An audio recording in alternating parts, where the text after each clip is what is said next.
So I tell anyone that's there, if you're there and you're safe and in the morning, just reach out to the fire department, reach out to the town, reach out to someone to let us know that you're safe. So it's one less place we have to search to, again, help speed up the recovery to get people back on the island.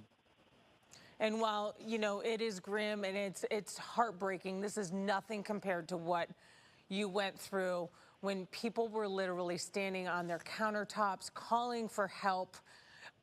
People were, you know, passed away. They died in the storm on Fort Myers Beach 2 years ago. So this is definitely a lesson learned here. And we certainly are praying for all the residents on the island and the business owners who've been through so much. But what do they say? Fort Myers Beach strong. You made it back the last time, and we will be there hopefully to document Fort Myers Beach coming back again. Well, I appreciate the kind words, and, you know, we are an island full of doers, and this is just going to be another thing that we'll have to roll up our sleeves and get to work tomorrow, and we've shown that we can do it in the past, and we'll show that we can do it again, and hopefully people will be back on the beach sooner than later to be able to enjoy the nice sunsets again. We certainly hope so. Mayor Allers, please keep us posted with whatever information you're able to garner through your home cameras or your other sources on the island, and let us know how things are going throughout the evening, please. I sure will. Thank you for the time to update the residents. All right, appreciate it. Fort Myers Beach Mayor Dan Allers there. Just another gut punch for the people of that island. Yeah, you just, so many of the people who had the one-story homes lost everything, and they decided, you know, they couldn't come back. But now a lot of the homes that were up on stilts, you know, they're seeing their bottom floors flooded. They're seeing, you know, just the destruction again. And so I was texting my son's a kindergarten teacher, you know, built back after losing everything during Hurricane Ian. And now, I mean, they're watching from afar and just in tears. And that's, people are frustrated when they see the changes on a place like Fort Myers Beach, because that was one of the last parts of the coast of Florida, Old Florida, where it felt like old Florida. It was not glitzy high-rises like when you go to the East Coast. It had a different feel. That has changed a lot since Ian, but it might be the only way that that island can thrive. I mean, you just can't have this happen year after year after year without finally, as the mayor said, some people are just going to say this is the straw that broke the camel's back, and they're either going to sell their land to someone who can afford to build a nicer, higher home, or sell it to a developer. You hate to see that for the charm of the island, but it might be the only way forward. Yeah, you just wonder, though, what kind of businesses are going to take the chance on going down there with all of the problems that there have been. So, again, our thoughts are with the people on Fort Myers Beach and all of our barrier islands that are going to suffer from another round of storm surge. But you know, we'll keep you posted on the conditions tonight. Hopefully, the storm surge has peaked, but we're not confident that we're there yet. All right.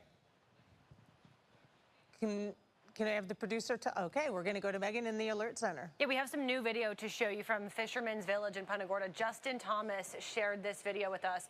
I know we've been anxious to see what it is looking like in Charlotte County right now, where we were really concerned about that storm surge. And unfortunately, you see that water. Look at this car. You can see the water up to the wheel, almost passing the wheel of that car. And if you look at the timestamp, this was around 8:30, so just over 30 minutes ago. Water filling what looks like this parking lot of Fisherman's Village, a great entertainment district with shops and restaurants not far from the historic downtown Punta Gorda area.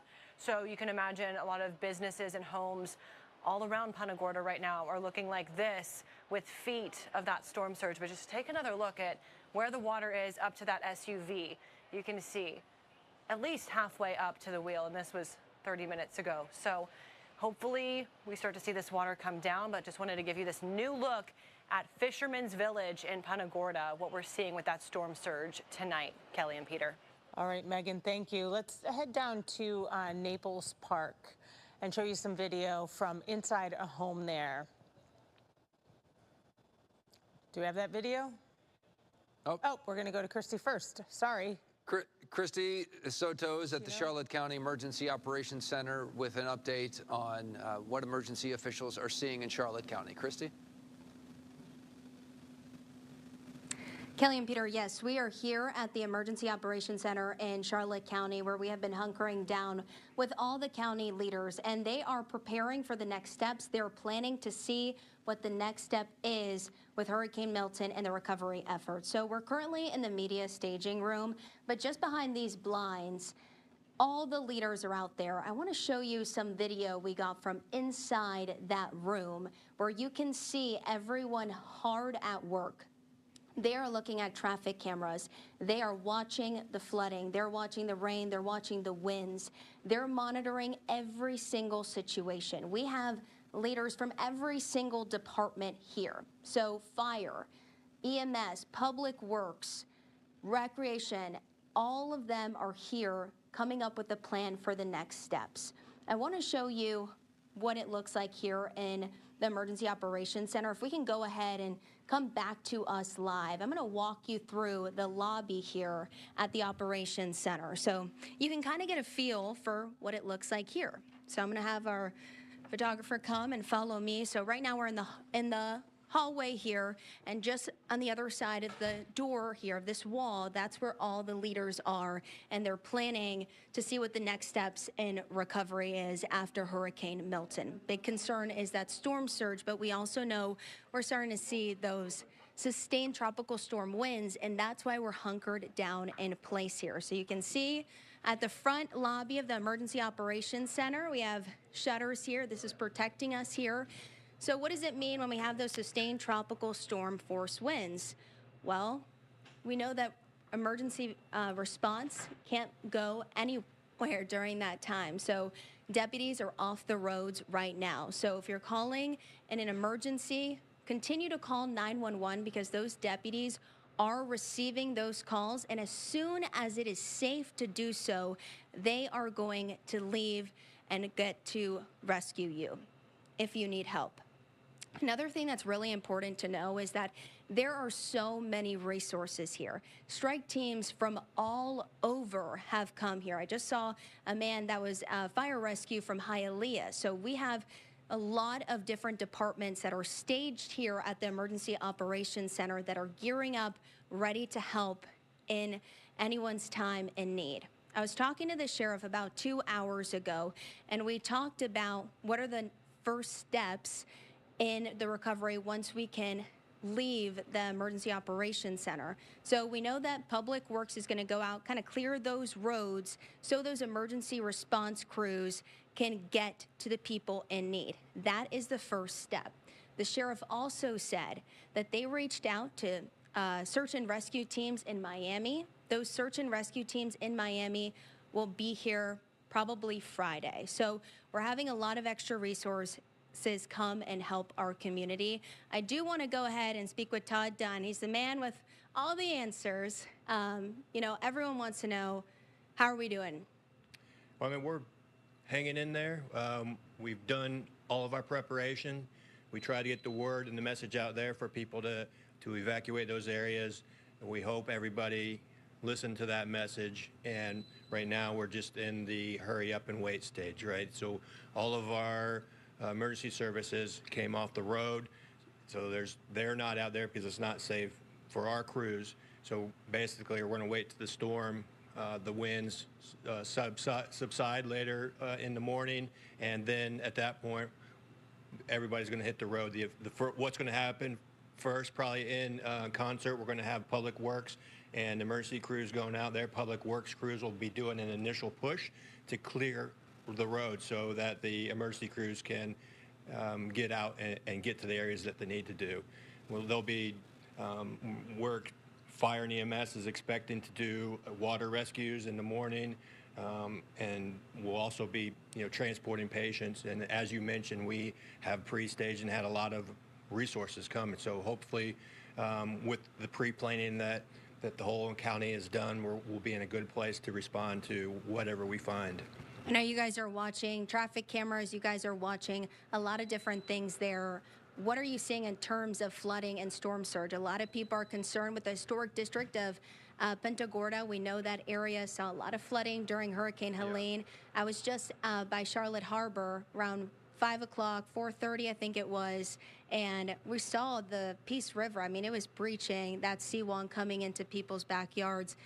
What do you have an idea of what it looks like in those areas? I mean, we're doing like what everybody else is doing, right? Watching you guys, flipping on, seeing if the Weather Channel is on. So I'm reliant on cameras and feeds that we're seeing now because we can't go out and see firsthand. So I saw the Weather Channel there, was water in Sunseeker area, and then I saw a camera down in Punta Gorda, which looked like the bad heavy rain, summer rainstorm level. Hopefully that doesn't rise, and the forecasted storm surge.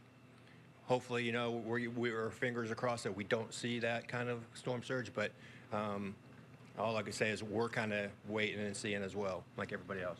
We talked about FWC earlier, bringing in some extra equipment. Talk about what they brought in. Yeah, so FWC is one of the partners that we've been working with. They have high water vehicles. The National Guard is here. They have tractors and vehicles to help clear roads. So it's all those type ambulances coming in, ready to help respond. It's all those type of assets that are in place or will be coming as soon as it's safe. So you guys are geared up. You're ready. You're just waiting until it's safe to do so to go check out the areas. Yep, that's right. Another concern is power outages. What have you heard? What's going on with that? Right now, the last I saw was from the FPNL power tracker. So FPNL is one of the people in the building, and there's 9,400, I think, was the last I saw in countywide. So that number may increase as the winds keep pounding. What's the biggest message you want to get out there right now? I think the biggest message right now is resist the temptation once this wind subsides to get out there and look, because we're going to have emergency crews out there looking for those people who need to be rescued and have waited. So what happens when we leave the road, EMS, law enforcement, people who are calling 911, they just get put on a list, and that list is prioritized. So as soon as it's safe, then we'll start working off that list. So the biggest message I think I can have for people is just resist that temptation and get out there. You don't know what the roads are going to look like. We're expecting to have washed out roads, flooded roads. So resist that temptation. Let us do out there and get do what we need to do, and we'll go from there. How's everyone feeling? I mean, this is 2 weeks ago, y'all were doing the same thing with Hurricane Helene. It's good to have practice, but a lot of us are like, man, again? So I think everybody, I mean, we're all Charlotte County residents, right? So yeah, probably the range of emotions that you can think.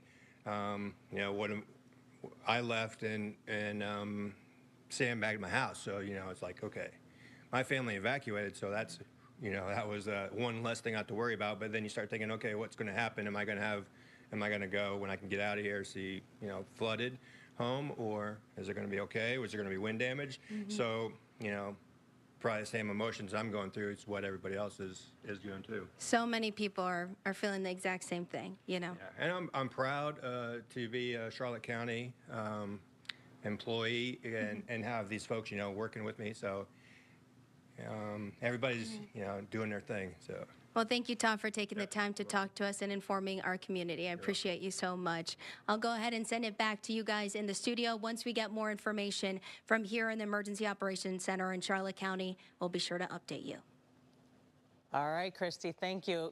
I can't wait to show you this video because this is from a friend in Naples who flooded during Hurricane Ian, and they decided, okay, they're on a canal in Naples Park, and they decided, okay, we're gonna try to do something and mitigate.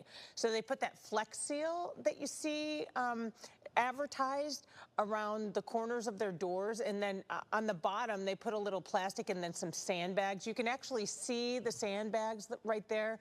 But this looks like an aquarium almost. Now, they did get some water in, but nothing like the 3 or 4 feet of water they got during Hurricane Ian. So it is holding for the most part, and I know so many people, including Allison, came up with really creative ways to try to keep the water from getting into their homes. And this Flex Seal, and I'm going to talk to her about this, and a lot of people have tried to use different products to keep the water out. But at this point, it appears that it's held the majority of the water at bay in her home. Yeah, because a few inches you can deal with, but that would have been a few feet. So that is awesome. You're right. An aquarium is a very good way to describe I mean, she's got towels down there, and you can see they've kind of been mopping it up as well to keep it from being on the ground. But a little bit of a relief. They're just hoping that the water in Naples and the storm surge doesn't continue to go up. Every insurance company in Florida is going to be mailing that to their customers, right?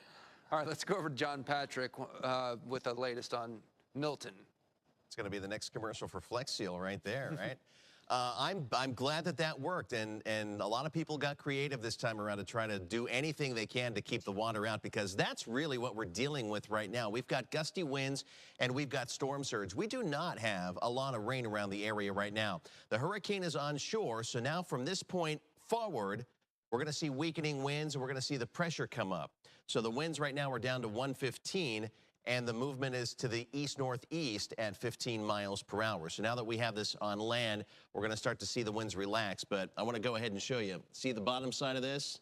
Those clouds are oriented southwest to northeast, and so are the winds underneath those clouds.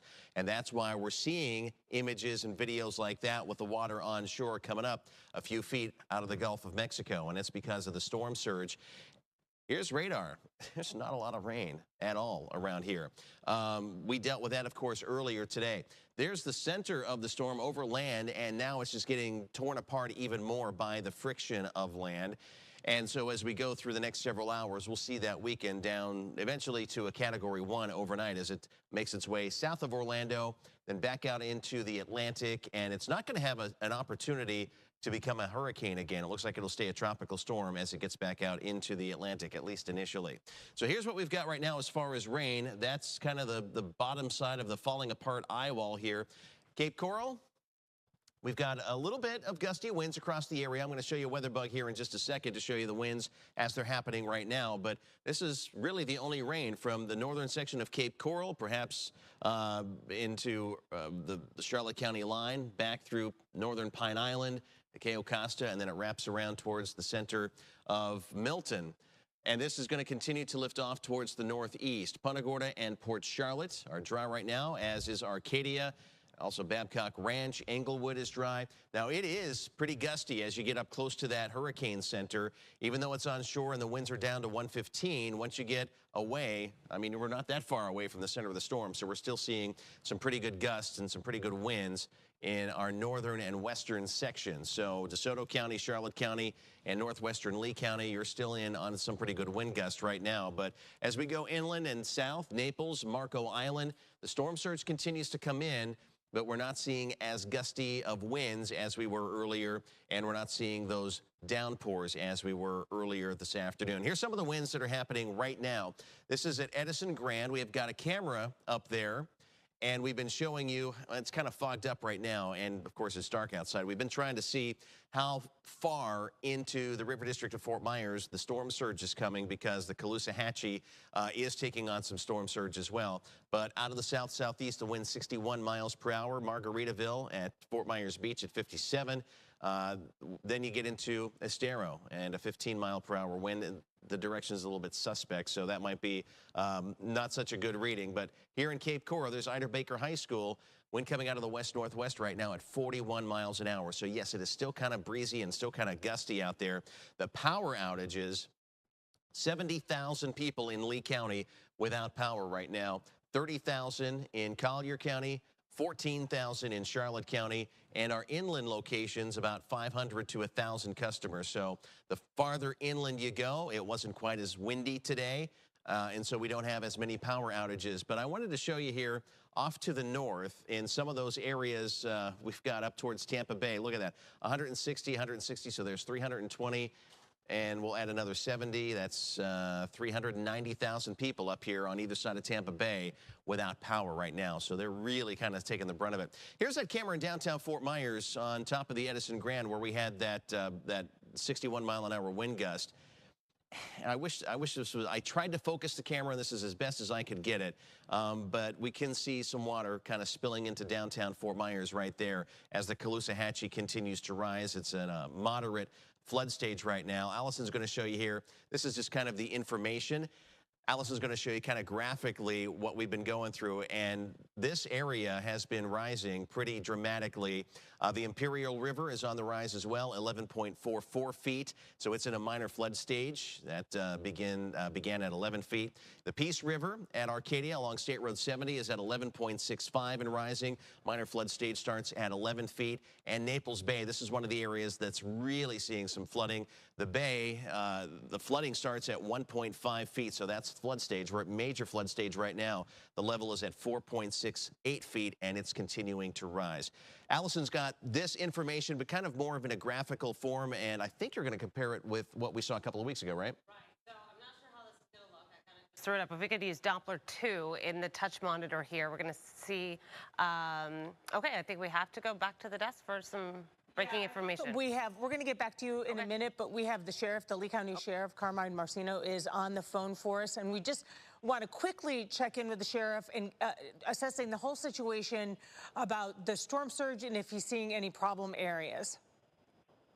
So great to be on the show. Thank you so much.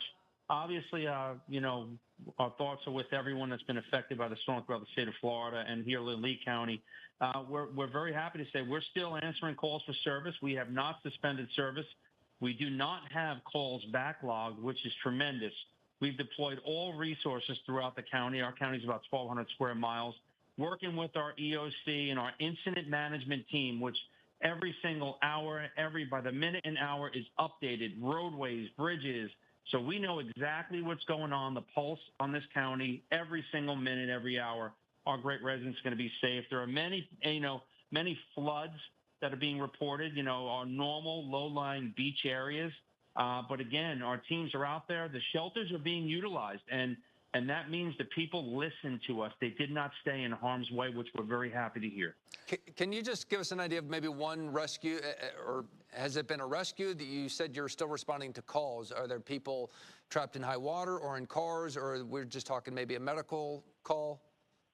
No, so it's actually opposite that. It's going to be your run-of-the-mill calls, welfare checks of that nature, which people listened, at every level. Our Governor DeSantis, our Senator Scott, everybody got together, and we really pushed the message out with our county commissioners. People listened, and they know, look, the category of storm is important to watch, but the storm surge is what kills people. And this time around, post-Hurricane Ian and Helene, people listened. So we're very, very happy with that.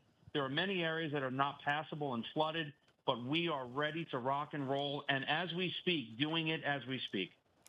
All right, Sheriff, we appreciate you, and please let us know if there are any emergencies or anything else we need to pass on to our viewers. But we really appreciate your time, and again, we're really glad that people listened and that kept your deputies out of harm's way, because people evacuated so your men and women didn't have to go in and risk their lives trying to save them.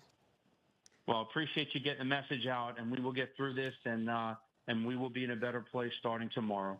Okay, thank you, Sheriff Marcino. Let's go back to Allison. To kind of show you some of the river gauges that we're seeing in downtown Fort Myers. A lot of people in Cape Coral asking when is this going to peak. Areas upriver are asking when this is going to peak. It's still coming into Charlotte Harbor. It's still coming into Naples Bay and into also parts of Fort Myers. Actually, take this full. I'm going to set this. Actually, Rob, could you make that full screen again for me? So this is, maybe that's because they just updated it. And no, it's still at the same source. Okay, so what we're going to look at here, actually, if you could come back to the touch monitor, I'm going to show you what we're seeing. Okay, so you can see it pretty well here. This is the tide gauge or the river gauge down at parts of downtown Fort Myers, 3.83 feet. So I know that doesn't really give you a lot of context, but I'm going to give you some context in just a moment. So this report was at 8:48. So that's just about 45 minutes ago. We'll get the next report. They're kind of giving reports as it seems to just kind of come in every half hour or 45 minutes or so. So we'll wait for the next report. But that exponential increase that we were watching, or I was telling you about a few hours ago, that's still occurring, and it's still increasing at that rate that I don't feel comfortable about. We started off earlier tonight about 5 o'clock at 2 feet. That's at minor flood stage. We're still seeing that water come up right over the riverbanks. But what we can do is compare this and go back in time. And when Helene came on through just a few weeks ago, when we had water back into people's homes along the river, back into even a couple of inches, it just caused so many issues. That flood stage was at 5.12. That's where it kind of crested. So that's going to give us some context and kind of a marker of where it was. The high water mark at downtown Fort Myers with Ian was 7.13. So reaching those levels, it seems like a hard task, thankfully. But as we go into forward time, until this line stops exponentially increasing, we're not going to be in the clear. So when does that high tide cycle come? Well, the onshore winds are still here. The tide is still increasing. We can expect this line to continue to increase throughout at least midnight. High tide is about 4 a.m. to about 8 o'clock in the morning for some areas. So we still have these few hours to go. What we'll look forward for the next reports is that this line doesn't exponentially continue to go closer to that major flood stage. So we still have, with about 3 points, so we have only about a foot to go, just over a foot to go before we're kind of reaching those Helene levels, and about a foot, 2.5 feet to go before we start to reach the Ian level. So we'll keep an eye on that. All right, I wanted to show you that because it's giving people perspective of where the water could be based on the levels that we saw with Ian.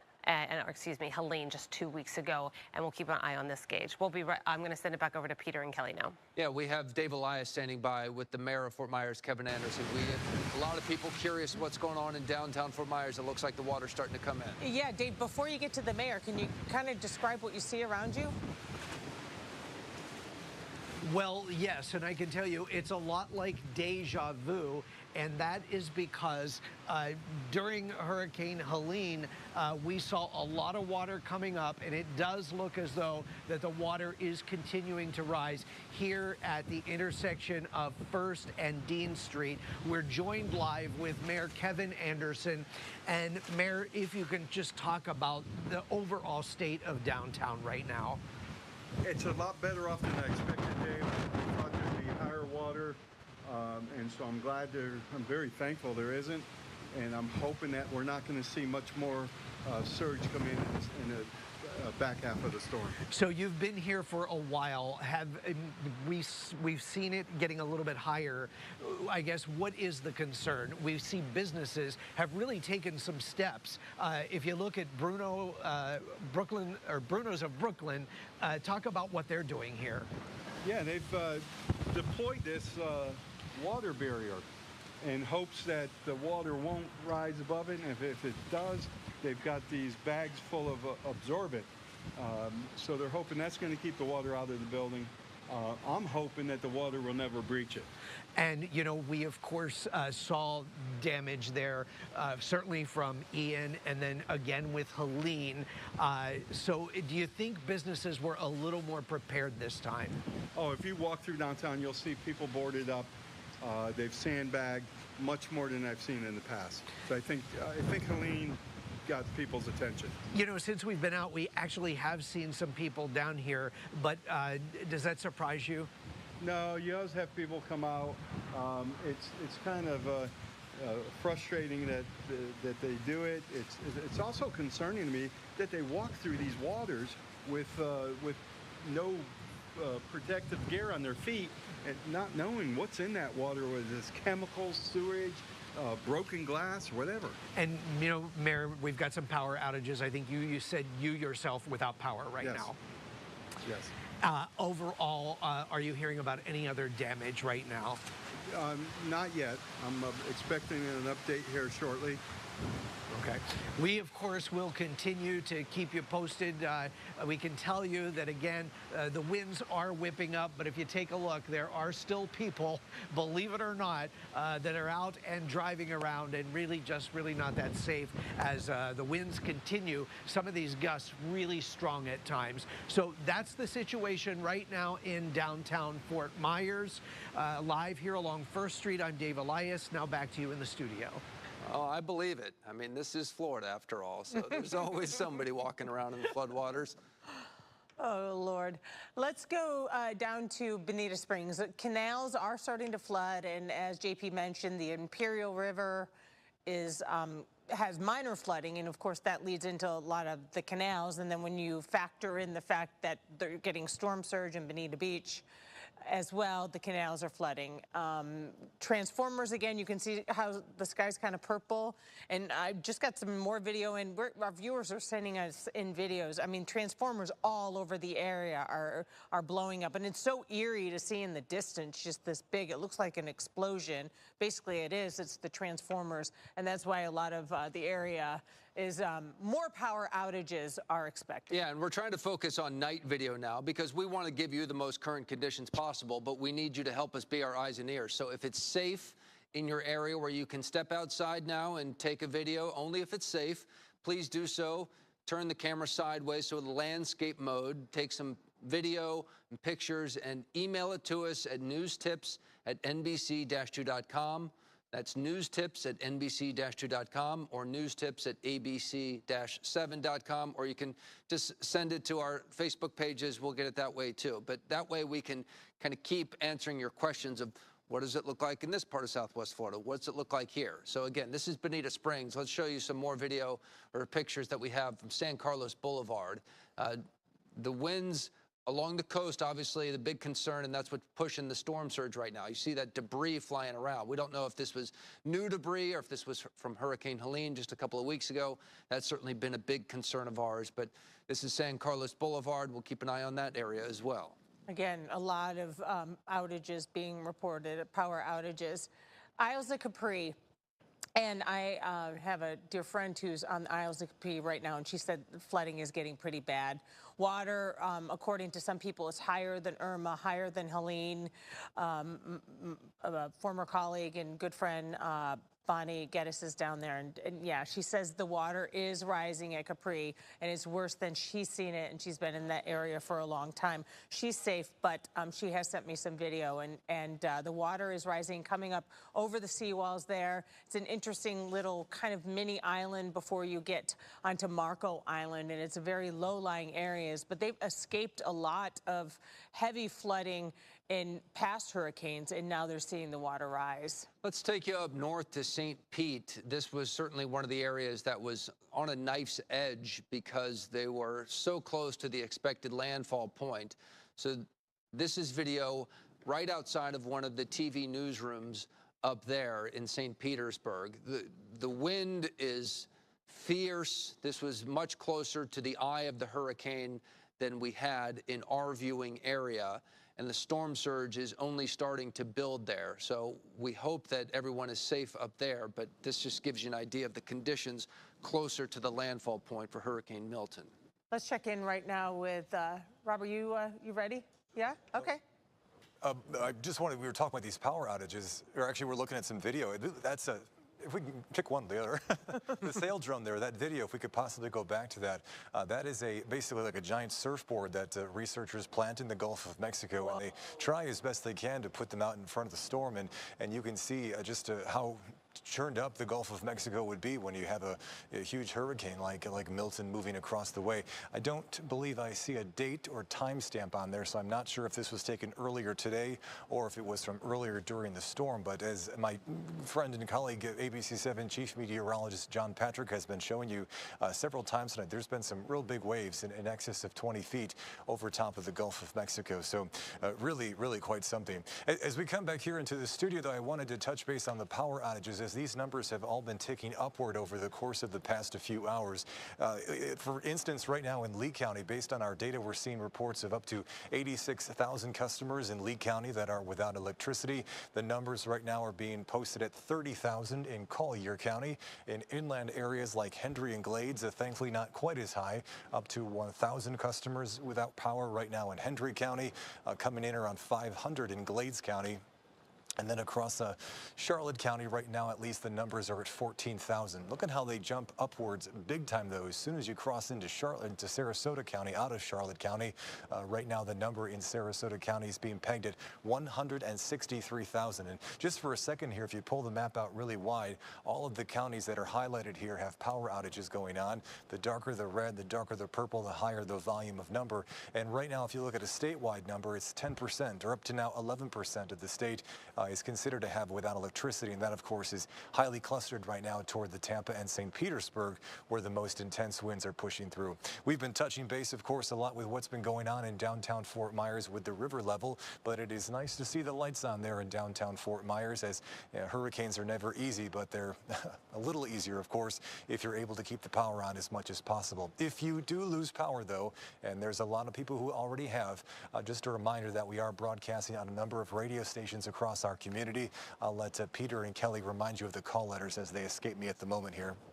When it comes to the weather outside right now, this is a live look from the Punta Gorda area. Just wanted to point out some of these wind gusts here in the last few minutes. A southwest gust up to 48 miles per hour in the Punta Gorda community. Since 6 p.m., though, in the past couple of hours, we've had gusts as strong as 79 miles per hour. There was one that came through at 79 miles per hour during the 7 o'clock hour earlier tonight. So thankfully, as compared to when that the outer edge of that eye wall was scraping western Charlotte County, things by comparison are a bit more manageable. As you look at NBC2 First Alert live Doppler radar, we don't have much in the way of rain outside, thankfully.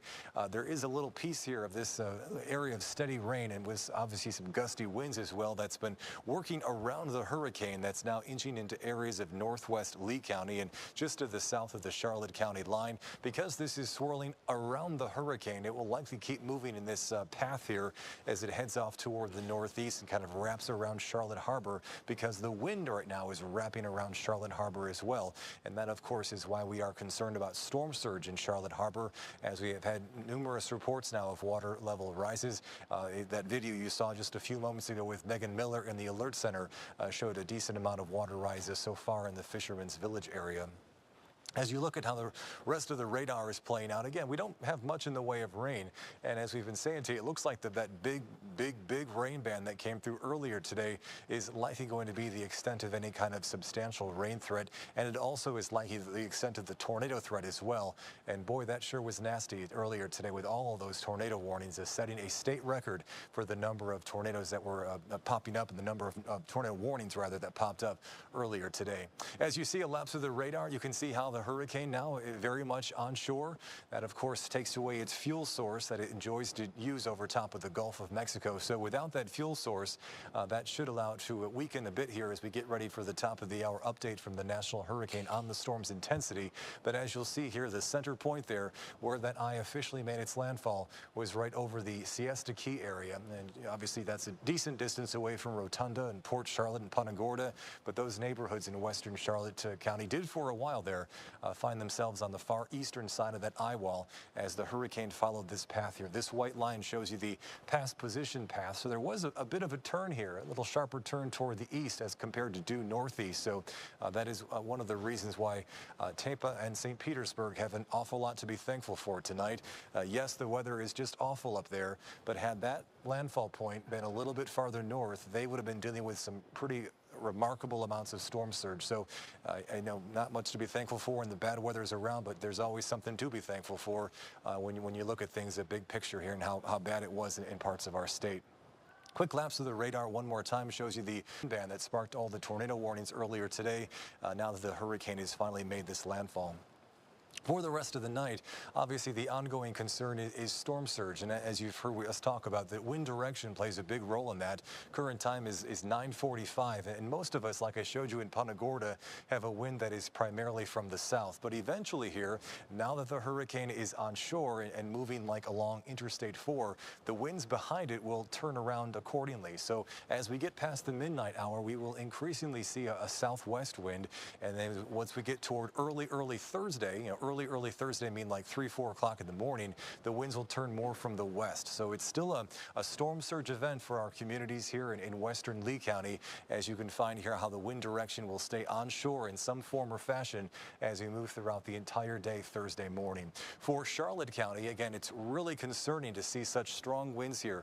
When you have a big open bay here like the Charlotte Harbor area and a wind right out of the south, that's why the storm surge concern right now is so high along the northern end of the Peace River and the southern end here of Punta Gorda Isles, the northern end of the harbor, and the north end of the Mayaca River. The wind direction playing a big role in where the storm surge is most notable, and I should add then in that case the southern end of the Cape Hayes Peninsula. Going forward, this wind due out of the south will eventually begin to turn more from the southwest. That will put the brakes on some of this storm surge in parts of the north end of Charlotte Harbor and push the risk more in the direction of Punta Gorda.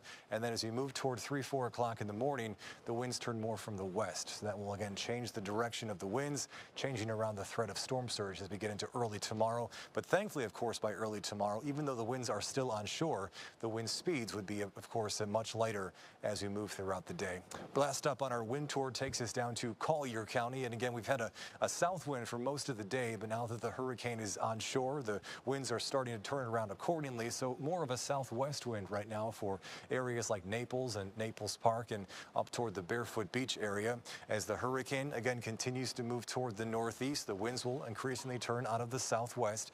Thankfully, not as strong, but as long as we have this onshore push of wind, the additional storm surge is a possibility, and it makes it tougher for the storm surge that does pile up to filter back into the Gulf of Mexico as we get toward Thursday afternoon and Thursday evening.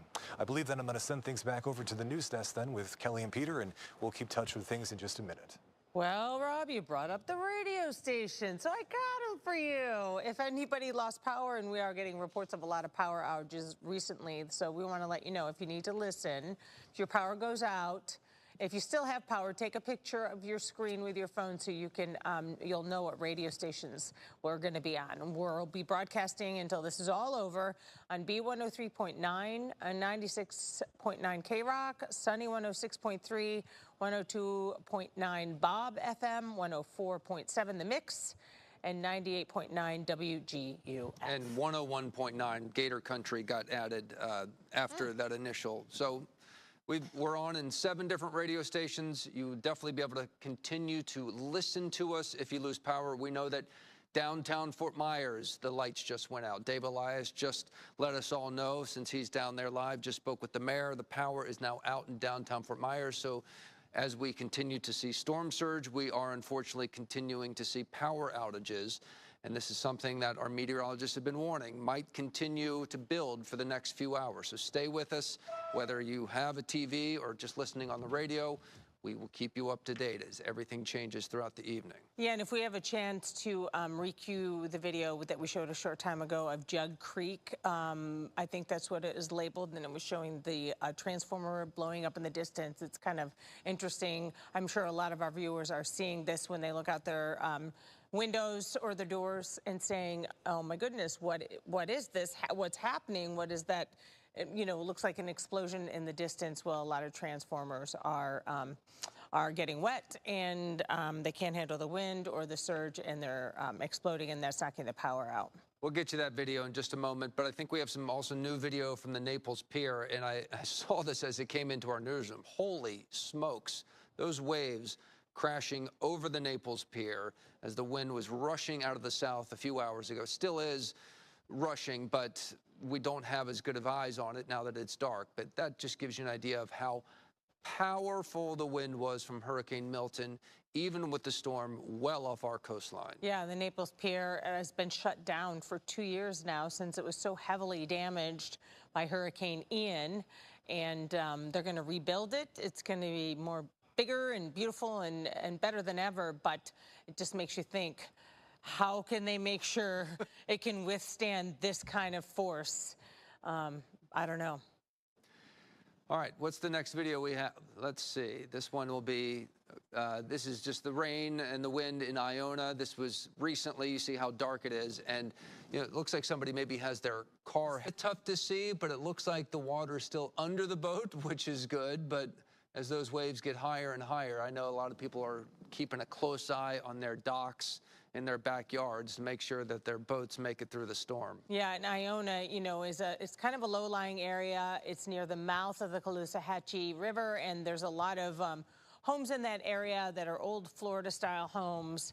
So they are just hoping. A lot of people from Iona flooded and just had rebuilt from Hurricane Ian, got back in their homes, and then Helene sent almost maybe a couple inches of water in, and they were able to fight it. And now, 2 weeks later, they're battling it again. So let's hope it stays out of their homes. Let's go to San Carlos Park, and you see a tree fell in a backyard. A lot of this was from the tornadoes that whipped through earlier, but also if you live along the coast, it's possible just the winds, persistent tropical storm force winds, and maybe a few gusts in the hurricane range did this. But this is also part of the problem with the power outages right now. A lot of areas have tree limbs that fall on power lines, and that'll take some time for them to clear up those lines and get the power back on. But this tree fell in the backyard in San Carlos Park. That's what you're seeing right here. Thankfully, someone got a chainsaw and cleaned it up pretty quickly. Palm Tree Boulevard in Cape Coral, and again, what we were talking about, you're seeing all these transformers explode in the distance, and it lights up the sky. It's kind of eerie to see, but that's why we're seeing more widespread power outages. Again, I imagine it's caused by the wind, but also the rain too, or is it mostly just the wind? We still have a lot of high wind out there, for sure. So the wind hasn't really relaxed just yet, and a mixture. We have water rising and some wind as well. All right, let's take a look. I'm going to kind of zoom around here. It's not going to be the best visual, but I'll kind of walk you through it so you can kind of hear my words, because I want to be able to go to each of these reporting sites instead of kind of taking a screen grab and then showing it to you at the weather wall. I'll kind of give you these live reports that were coming in for the weather gauges and the river gauges that we're getting, and I'll show you all the ones that we have in our region. A lot of people are asking about the Myakka River, the Peace River, Imperial River, the Caloosahatchee River. I'm going to show you what information I do have. For parts, I'm going to start in Fort Myers along the Caloosahatchee. The latest report is at 9:18, so that's just about a half hour ago. And unfortunately, what we've been tracking here is now we're still at 404 feet. So that has increased yet again from the last report. And to give you a little context here, we're at 400 feet. We're in the moderate flood stage. 5 feet would be major flood stage. When we go back to Helene, we were just over 5 feet at 5.12. And to give you a gauge of Ian, that was at 7.3 feet. So we're going to most likely stay well below those Ian levels, but we're kind of in that Helene territory. We're getting there for the Caloosahatchee River right now at 404 and still rising. We're still seeing that exponential rise. What we'll look for in the coming hours is that exponential rise to kind of slow down. We need the rate to slow because the water is still rising.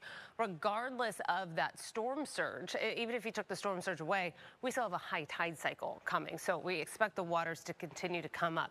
I haven't touched on the Myakka River. This is still below moderate flood stage. The Myakka River is at 7.7 feet and the moderate flood stage is at 8.5, but it is also still rising. And with this chart, it is forecast to get to just below major flood stage at 10.4 feet. We'll go over here, over to Horse Creek. We're at 12.73 feet. That is about just shy of 2 feet below moderate flood stage. It is forecast. Oh, we just got an update here. There we go, 12.73. Not sure what I just said. That should get to about 15 feet. That's in between moderate and major. If we go upriver there to the Peace River, we're still in that minor flood stage.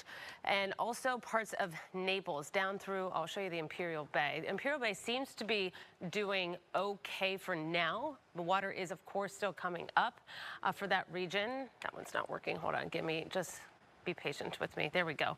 Okay, so right now we're fringing on moderate flood stage for the Imperial River. We're at 11 and a half feet. That moderate stage is at 12. North Naples Bay. So this is going to be an area of concern as well. This number continues to rise. We're at 506 feet. We're into the major flood stage. So the last report is at 918.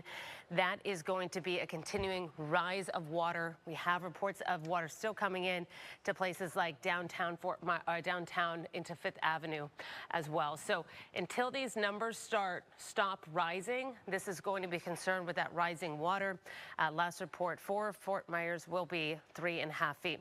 Let's take actually Doppler 1 full for us. We are going to be moments away from that 10 o'clock advisory, just to kind of give you a wide view of what's going on across parts of Tampa. You see that flashing blue line there? That's because it is a flash flood emergency across Tampa. The heavy rain continues across that region. That's why we are seeing that flashing blue line. Now, when we talk about hurricanes and their impacts, like I mentioned, all of the impacts, the different types of impacts we can see, all come in waves. We had that tornado threat earlier. Then we kind of took a little bit of a tiny break in the action as far as waiting for the next ball to drop as far as what we were going to see. The next ball to drop was waiting to see who was going to get landfall. And now that we had landfall at Siesta Key, that's where the highest winds were. We'll probably have significant wind damage from where it did make landfall. 130 mile per hour winds, 125 mile per hour winds were possible. So similar damage could be expected from some of the tornadoes that we did see across some of the region today, not only on our coast, but on the other coast as well. So now we're waiting on two more impacts to kind of fade away. One is going to be much longer than the other. The surge is going to be of top of mind because, of course, for us, Charlotte Harbor, Naples, anywhere along water. Fort Myers Beach, Sanibel, Captiva, the Caloosahatchee, Estero Bay, all of these regions are still dealing with water rise. This is the prolonged, slow, and steady just kind of impact that we have to deal with. And because we're still hours away from high tide, we're still going to see that. The other threat, and this one not so much for our region, and I was concerned in case we got too much rain in one area, is the heavy rain that's occurring in Tampa and St. Pete. They did avoid storm surge, they did avoid landfall, but they are under a flash flood emergency because of the amount of rain that they're seeing. So when we talk about impacts and we try to tell you, hey, you might see flooding, you might see storm surge, you might see wind, do you see how it's so dependent on exactly where those storms make landfall, depending on who's going to see which impact and at what magnitude? Here's the latest track that it did make landfall just south of the bay, and that's why if you see images of Tampa Bay with all the water going out, that's because they have northwesterly winds. The water went out. That's why we didn't have storm surge at Fort Myers Beach because of Irma. The wind was going northwest, kind of pushes that water back out. For us, that water is still going in, and because of its track, we'll continue with those onshore winds for some time, specifically over the next hour or so. I'm actually going to walk over to the computer because I'm sure the next advisory did come in as we're just about up to 10 o'clock at night here. And I do have the water vapor imagery on this for a reason. There it is. Because I do want to kind of see a couple of things of how the dry air is infiltrating into the system. Not very well. We're at east-northeast winds at 16, or east movement, excuse me, to the east-northeast at 16 miles per hour. So that cold front, that trough is really pushing it along. We're not seeing a slowness. Sometimes when you see those storms kind of slow down and meander. One that comes to mind was, Dorian or Harvey that just sat there and just kind of poured and poured and poured. This has something to push it. So we're not going to have prolonged rain as far as hours. Dorian, it rained for 24 hours. I think at Harvey, it rained for maybe 36 hours or so.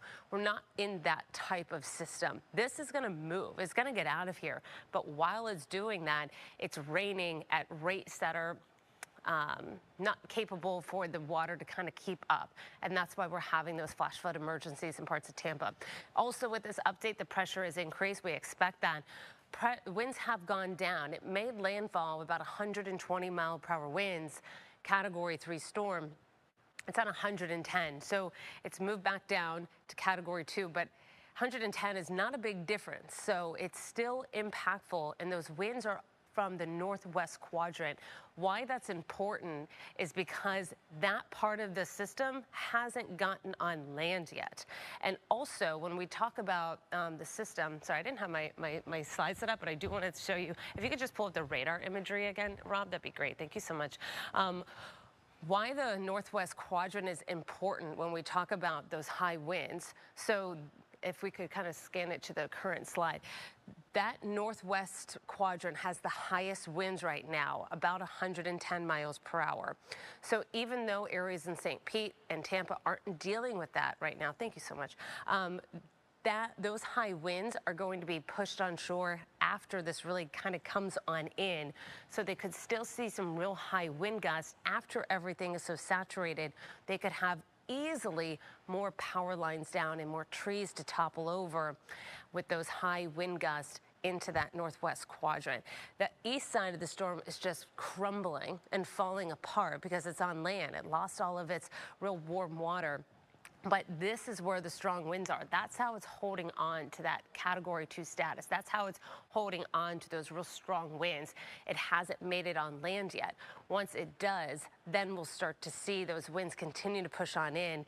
We won't see any extreme weakening until the entire part of Milton is moved over, and then it will move over to the Orlando region and then kind of continue off to the northeast. So a long night still ahead for us watching these water rise, and also an extremely dangerous night continuing in parts of the Tampa region. All right, I'm going to send it over to Peter. Allison, thank you. Let's go to Megan Miller in the NBC2 Alert Center with the latest on power outages in Southwest Florida. Yeah, we are seeing those go up and up and up.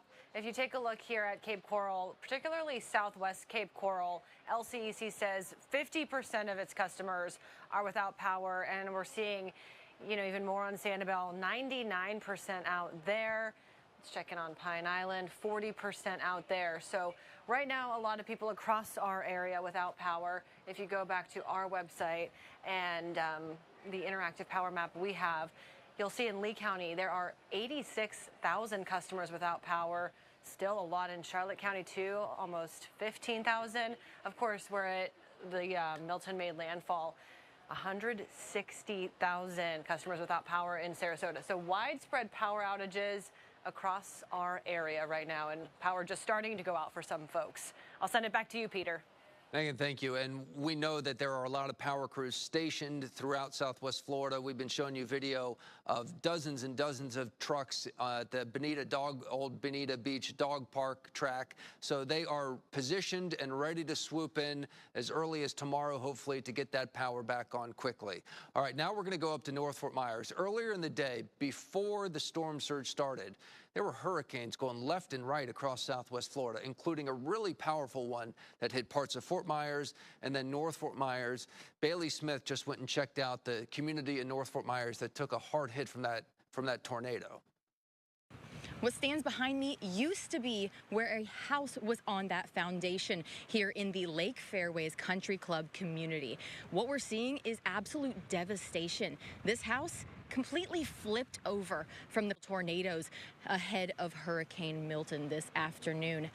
We have talked to people in this neighborhood, and some of them have the most outrageous stories. I tell you what, it just happened so fast. Pete Grieco, who lives in North Fort Myers, was expecting Hurricane Milton at night, but not expecting these early tornadoes. We're watching the news, and they said there was a tornado warning for us. It just dropped down. It was raining so hard that you couldn't see it. Grieco's house was not damaged, but some of his neighbors were. My friend that lived across the pond lost their whole house, and he threw his mother down on the floor, and he jumped on top of her because the whole walls and stuff started crashing in on them. Are they okay? Yeah, they ended up okay. Down the street, another friend's house was severely damaged, and Grieco was doing everything he could to board it back up before Hurricane Milton leaves its mark. How would you describe this? Catastrophic already, and the hurricane isn't even here. In North Fort Myers, I'm Bailey Smith. One of the big stories of the last couple hours has been all of the transformers that we have seen sparking and in some cases exploding. Michael Murphy sent us this video of the sparking transformer in southwest Cape Coral with those strong winds, and this is what's caused the power outages to really spike along our coast in the past few hours. Let's show you another one. Transformers blowing in Lee County. LCSO, the Lee County Sheriff's Office, shared this video as they were driving down a road in coastal Lee County of transformers off in the distance starting to spark. And here's another one.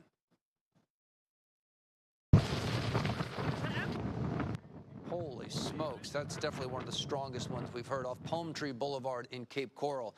A lot of viewers started sending us videos a couple hours ago, and they weren't sure what exactly was going on. They didn't know if something had exploded or if it was lightning or something else. But yeah, this is fairly common when the winds get strong. Those are transformers exploding in the distance, lighting up the sky. All right, on top of the storm surge from Hurricane Milton, some people are also dealing with damage from the tornado outbreaks earlier today. We just saw one in North Fort Myers. Let's go to Channing Frampton, who talked to folks in Jefferson Park area of Fort Myers and the damage that they got. I've lived here for 40 years in this exact house, actually. For Rachel Bepko, hurricanes are nothing new. But with Milton, this is totally different than anything I've seen come through the area. Different because this storm appears to have brought a tornado to her neighborhood. As soon as I started getting those tornado warnings, I immediately went onto your live coverage to see what was going on. And I saw you were the first one to announce, like, hey, here, you got this warning. With that warning, she took action to keep her family safe. We hid in the hallway and we were able to cover my children and keep them safe because of you guys. Surviving the storm, she's just beginning the cleanup process. Right next door, well, a big 70, 80-year-old tree in big shambles, as you see. It's broken in multiple points. Andy Iyengar has been in this neighborhood for multiple storms, including Ian in 2022. Other storms are probably milder when compared to this. The apparent twister sent this massive limb crashing down on his 1988 Mazda covered in the driveway. Once these winds die down, where do you go from here? I don't know. An air of uncertainty as neighbors on this street wait for the weather to calm down. At some point, you just kind of have to come to terms with the fact that a cost of living in a tropical environment is that tropical events will occur. Was Channing Frampton reporting. Here's a video of the debris in San Carlos Boulevard flying around. This is down by Fort Myers Beach. Debris was certainly something we were concerned about just 2 weeks after Hurricane Helene. So far, haven't seen any crazy stories of debris just from the wind, flying and doing damage, but certainly something that we've been keeping an eye on throughout the day. This building is like a fortress, and every once in a while you hear the wind pick up. Whistle. And it really is quite something. What's so different with this hurricane is that we don't have buckets and buckets and buckets of rain falling at the same time as some of the strongest winds coming through. It seems like the worst of the rain event and the tornado threat was with that huge rain band that sparked that wild tornado outbreak across South Florida. Yeah, that got a lot of our viewers worried because we're like, holy cow, if it's going to rain this much throughout the day, we're going to have so much flooding, but it hasn't. It's been fairly dry. Yeah, we have lots to be thankful for. We'll take all the breaks we can get after what we've been through. Taking a look here at our Doppler 2 source, we're looking live there at Interstate 75 and Alico Road. There's still people driving around. I've seen 2 cars go north and 1 go southbound here in the past about 5 minutes. But you notice the winds out there, and oftentimes we are able to use live Doppler radar to give an estimate as to what the wind speeds are like. And when the outer edge of that eye wall was moving toward western Charlotte County and southern Sarasota County, we were able to peg the approximate wind values up and above the Earth's surface. And in some cases, they were coming around 90, 95 miles per hour. Why can't we do that right now, even though we have a whole bunch of wind moving through? Well, as you see here, we don't have any raindrops to detect. So when the radar sends that pulse of energy out into the atmosphere, it has to run into the raindrop in order to get an idea as to how fast it's moving. So, unfortunately, we're not not able to have any of those wind value readings from up and above the surface because we just don't have enough rain falling across the area. That is not to say, though, that the weather is nice outside because we have a lot of gusty winds, as you can see, across the area. I mentioned we've had a wind gust I believe it was up and above 90 miles per hour on Fort Myers Beach at the Margaritaville Beach Resort. We had a wind gust of 79 miles per hour at the Punta Gorda Airport. And as you can see, the only real rain we have is what's wrapping around the southern end of the hurricane, bringing some steady rain to Bokeelia and the northwest corner of Lee County. But thankfully, it's not showing any signs of rotation, unlike that big rain band that came through earlier today that sparked that wild tornado outbreak across the South Florida. Some of the biggest tornadoes I have ever seen in Florida happened earlier today near the Clewiston area. Just incredible video that came out to our viewers here earlier today. So here's how things stand right now. As you know, the hurricane made landfall right around 8:30 this evening on Siesta Key in Sarasota County, just to the just to the south rather of Tampa and St. Petersburg. It was a Category 3 at the moment it laid landfall. It has since though weakened with the 10 p.m. advisory down to a Category 2 hurricane. Winds though still, even after being on land for a while now, at 110 miles per hour. And this here is key, the movement toward the east-northeast at 16 miles per hour. If you recall with our analysis a few days ago when the storm was only moving like 7 miles per hour, why we anticipated it to pick up speed as it was getting closer to Florida was in connection to the steering currents. Well, those steering currents have done their job. The hurricane is moving a lot faster. It's almost moving faster than expected, and that's why the hurricane made landfall a little earlier than it was looking like yesterday. That fast forward speed is helpful to us because the faster the hurricane moves, the faster it will get out of here. It's like pulling off a Band-Aid in many respects. The other thing that is beneficial to us, but not necessarily, of course, the areas that took the brunt of the eye, was that movement toward the east. A movement toward the east meant the worst of the hurricane got on land earlier in the day as compared to if it was to have gone to Tampa and St. Petersburg. It would have spent more time over the water and would have been able to continue its intensity for a bit longer. We still have a Category 2 hurricane on our hands. This is nothing to sneeze at by any stretch of the imagination, but had it stayed over the water more and gone more toward the north, there would have been a lot more people seeing the brunt of the worst weather. And it would have been probably a more intense wind event as well because it would have had a few more hours over top of the warm waters of the Gulf of Mexico. So where things are going from here, obviously it's going to stay very windy for the rest of the evening. And this graph is trying to show you an extent of the wind field with the storm. So areas that are painted in here in yellow show the extent of tropical storm strength winds. These areas in orange just show you the extent of hurricane force winds. And what we have here of winds up and above 105 miles per hour are highlighted by these really red colors. As you'll find here, this is just now to the west and northwest of the city of Arcadia, but this wind field has certainly expanded, and it will likely expand a bit further tomorrow as the hurricane moves across the state of Florida, pops out over top of the Atlantic Ocean. As you'll see throughout the day tomorrow, it'll be very breezy around here as we continue to have at times tropical storm force wind gusts in our community. So how do the next few hours go? Well, as you saw with live Doppler radar returns, we do not expect much in the way of substantial rain going forward, but it will stay very, very breezy. These little things that look like ghosts are the wind icon here. We can't rule out, obviously, an isolated shower or thunderstorm wrapping around the hurricane on the southern end of it, but it's the breeze that you'll notice more than anything else. During the day tomorrow, because of the expansive wind field around Milton, it will still be very breezy around here, but we don't expect very much in the way of rain. So the areas that are flooding as we speak right now with storm surge flooding won't have any concerns for additional rainwater, freshwater flooding tomorrow because the atmosphere is going to be a lot different. As you recall, Hurricane Helene left a big trail of tropical moisture over the area that kept us very rainy for several days after the hurricane. This one's expected to play out differently, as instead of leaving a big trail of tropical mess behind it, it looks to clear out much faster. So we have that to be thankful for in the forecast tomorrow as well. So as we go forward, the biggest concern for the rest of the night is the ongoing storm surge issue. Our camera feed has cut out. This was the last image we got of downtown Fort Myers before the power went out. So we will continue monitoring the river gauges in our community and keep you up to date on how these winds are moving across town. And of course, the latest on the storm surge. As information trickles into us here at the late hour of 10:15 at night, we'll do our very best to keep you informed as to what's going on outdoors. In the meantime, then let me send it back over to you, Peter. Rob, thanks. We're going to check in on downtown Fort Myers. This is one of the areas we've been watching closely because earlier in the night we thought, okay, maybe it's not going to be so bad, but now we are starting to see the water rise right off the Caloosahatchee.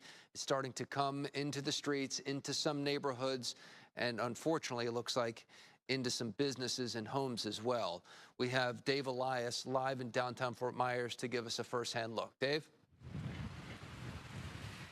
Yeah, Peter, I was here probably, 45 minutes ago talking with the mayor, and at that time, we could still see First Street.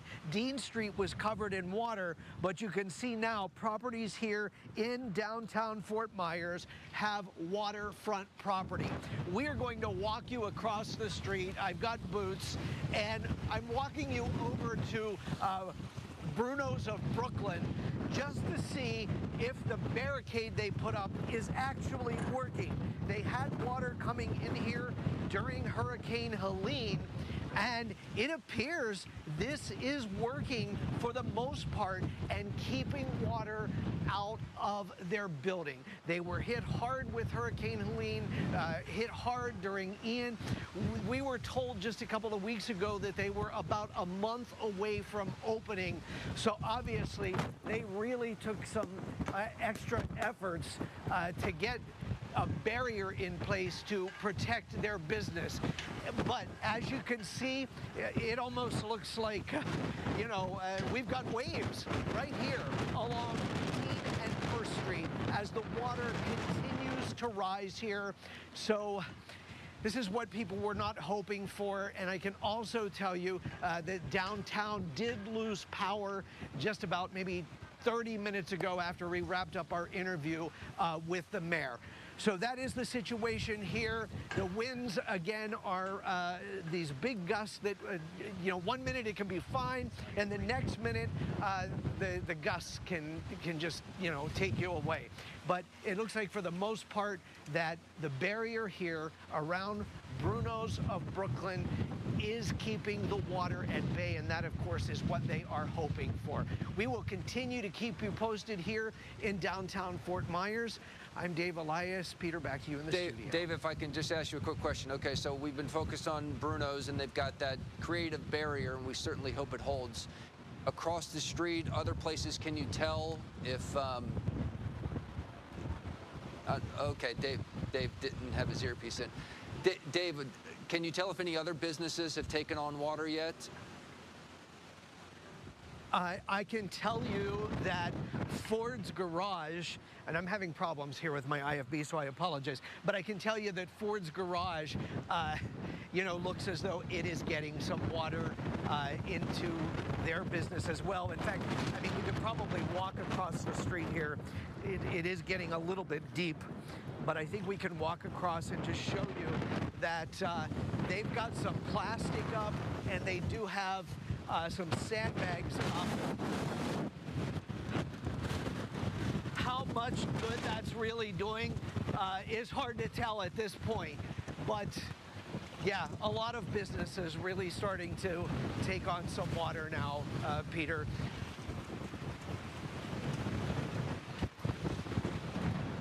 All right, Dave, thank you so much. Keep us posted on the situation in downtown Fort Myers. This is not far from where Dave was on First Street in downtown Fort Myers. The water is clearly rising, which we hate to see, but it is something that we did see coming with the wind direction and the tide starting to get a little bit higher.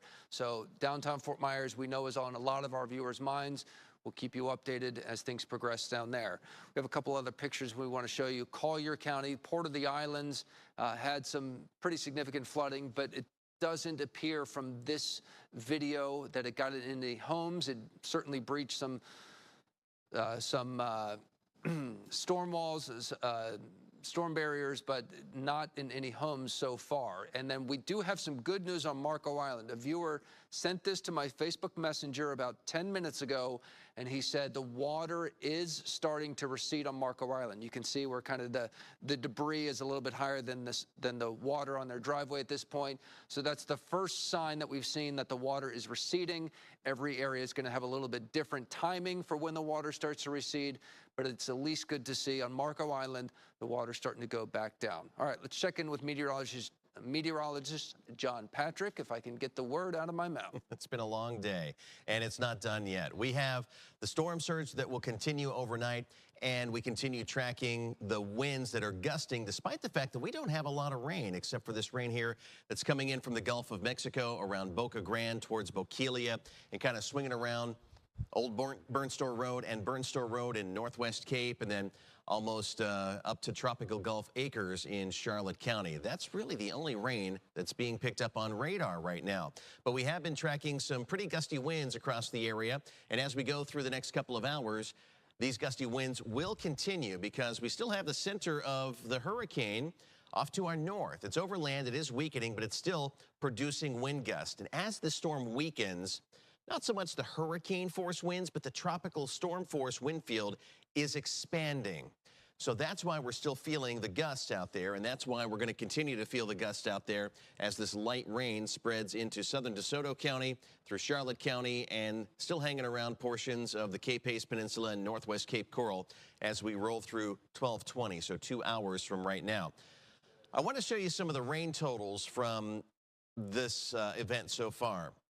The rain in our area, at least, for the most part, has not been really the cause of the flooding that we've seen here. It's been storm surge.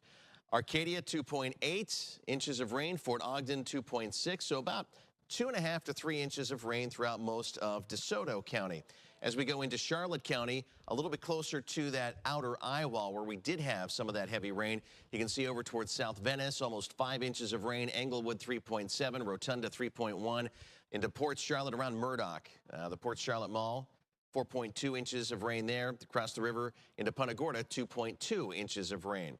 So yeah, we had some pretty big totals in our northern and western communities in Charlotte County. And then as you continue here into the western side of Cape Coral, so this is Burnstore Road here, you had a 4.2 inch rain total. Into Boquilla, 2.7. Central Cape Coral, just south of Pine Island, 2.5 inches, we'll say. North Fort Myers, not too far from the Shell Factory, 3.2 inches of rain. And then as we continue south, out towards the Gulf of Mexico, we saw some of the bigger rain totals, 3.5 inches at Fort Myers Beach, 3.3 at Sanibel.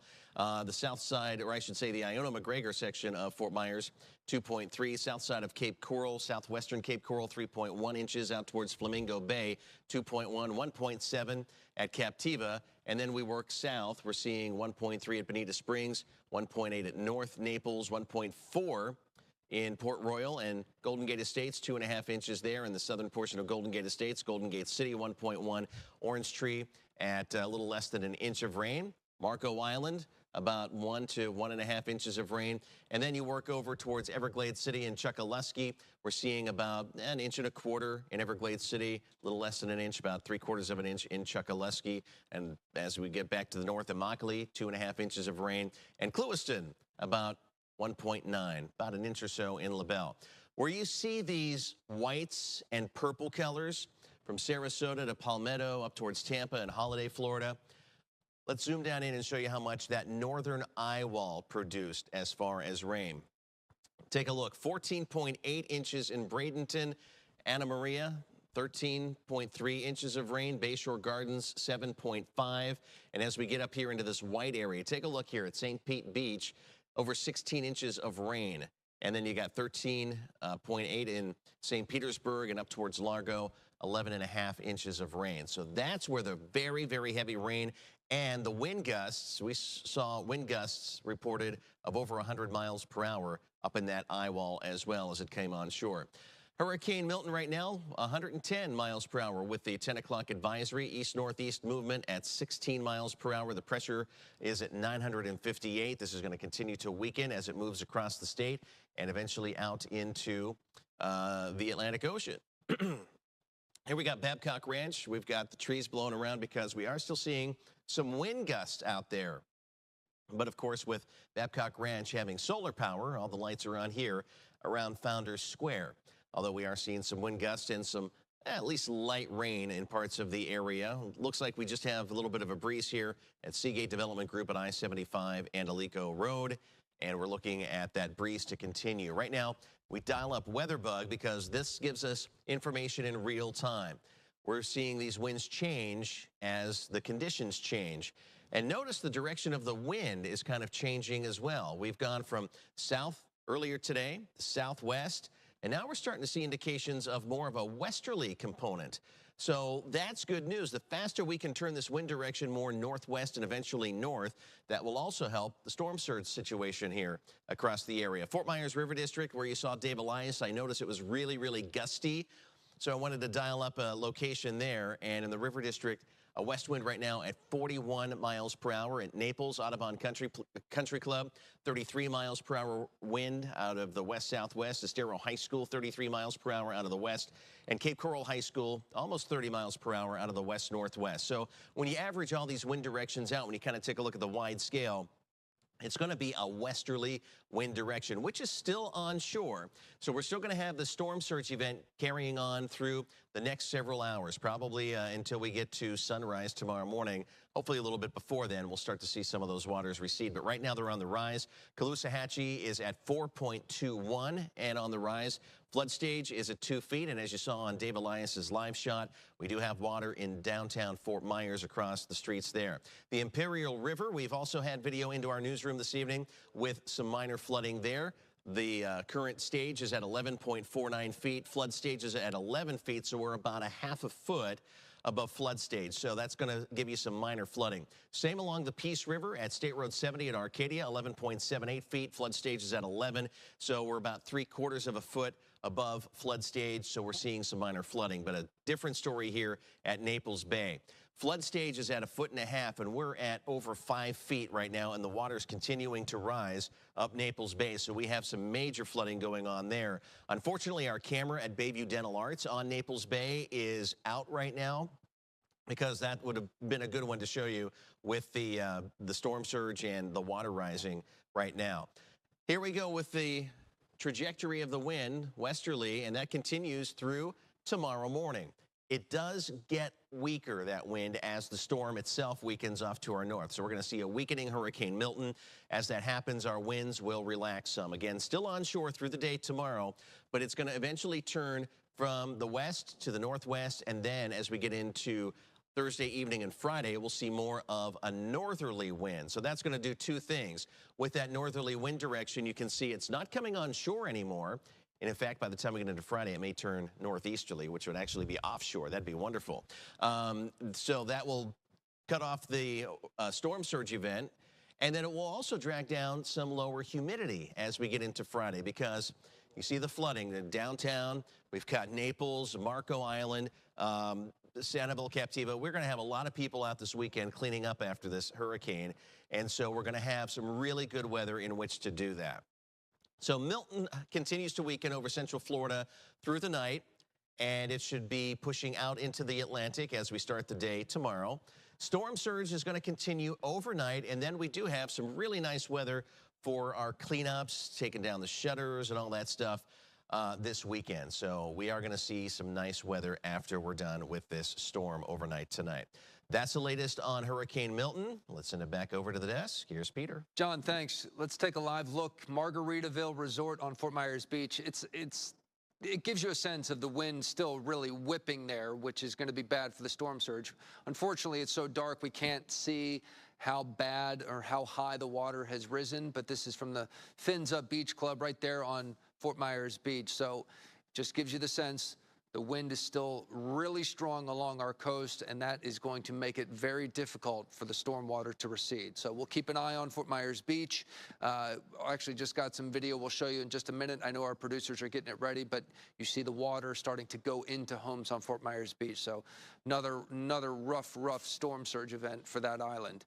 Let's go now to Port Charlotte. We have some video of the flooding there. Now this video, this picture was a little while ago, and you see it hasn't risen up into yards and then into homes. But I got to tell you, I just got a video into my Facebook Messenger from a woman in downtown Punta Gorda who says the water has now surpassed Helene's storm surge, which we thought might happen, but given the fact that downtown Punta Gorda and many parts of the city got serious flooding from Helene a couple of weeks ago, this is just more bad news for them. So we'll get that video for you as well. But I'm looking at it right now, and there's a lot of water inside some homes.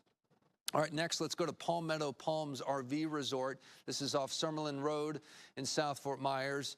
You see lots of flooding there as well. This is storm surge flooding. You know, we did not get too much rain. So if you were anywhere along the coast or along the rivers, you know, the worst case scenario was that you would get the storm surge predictions from the National Hurricane Center.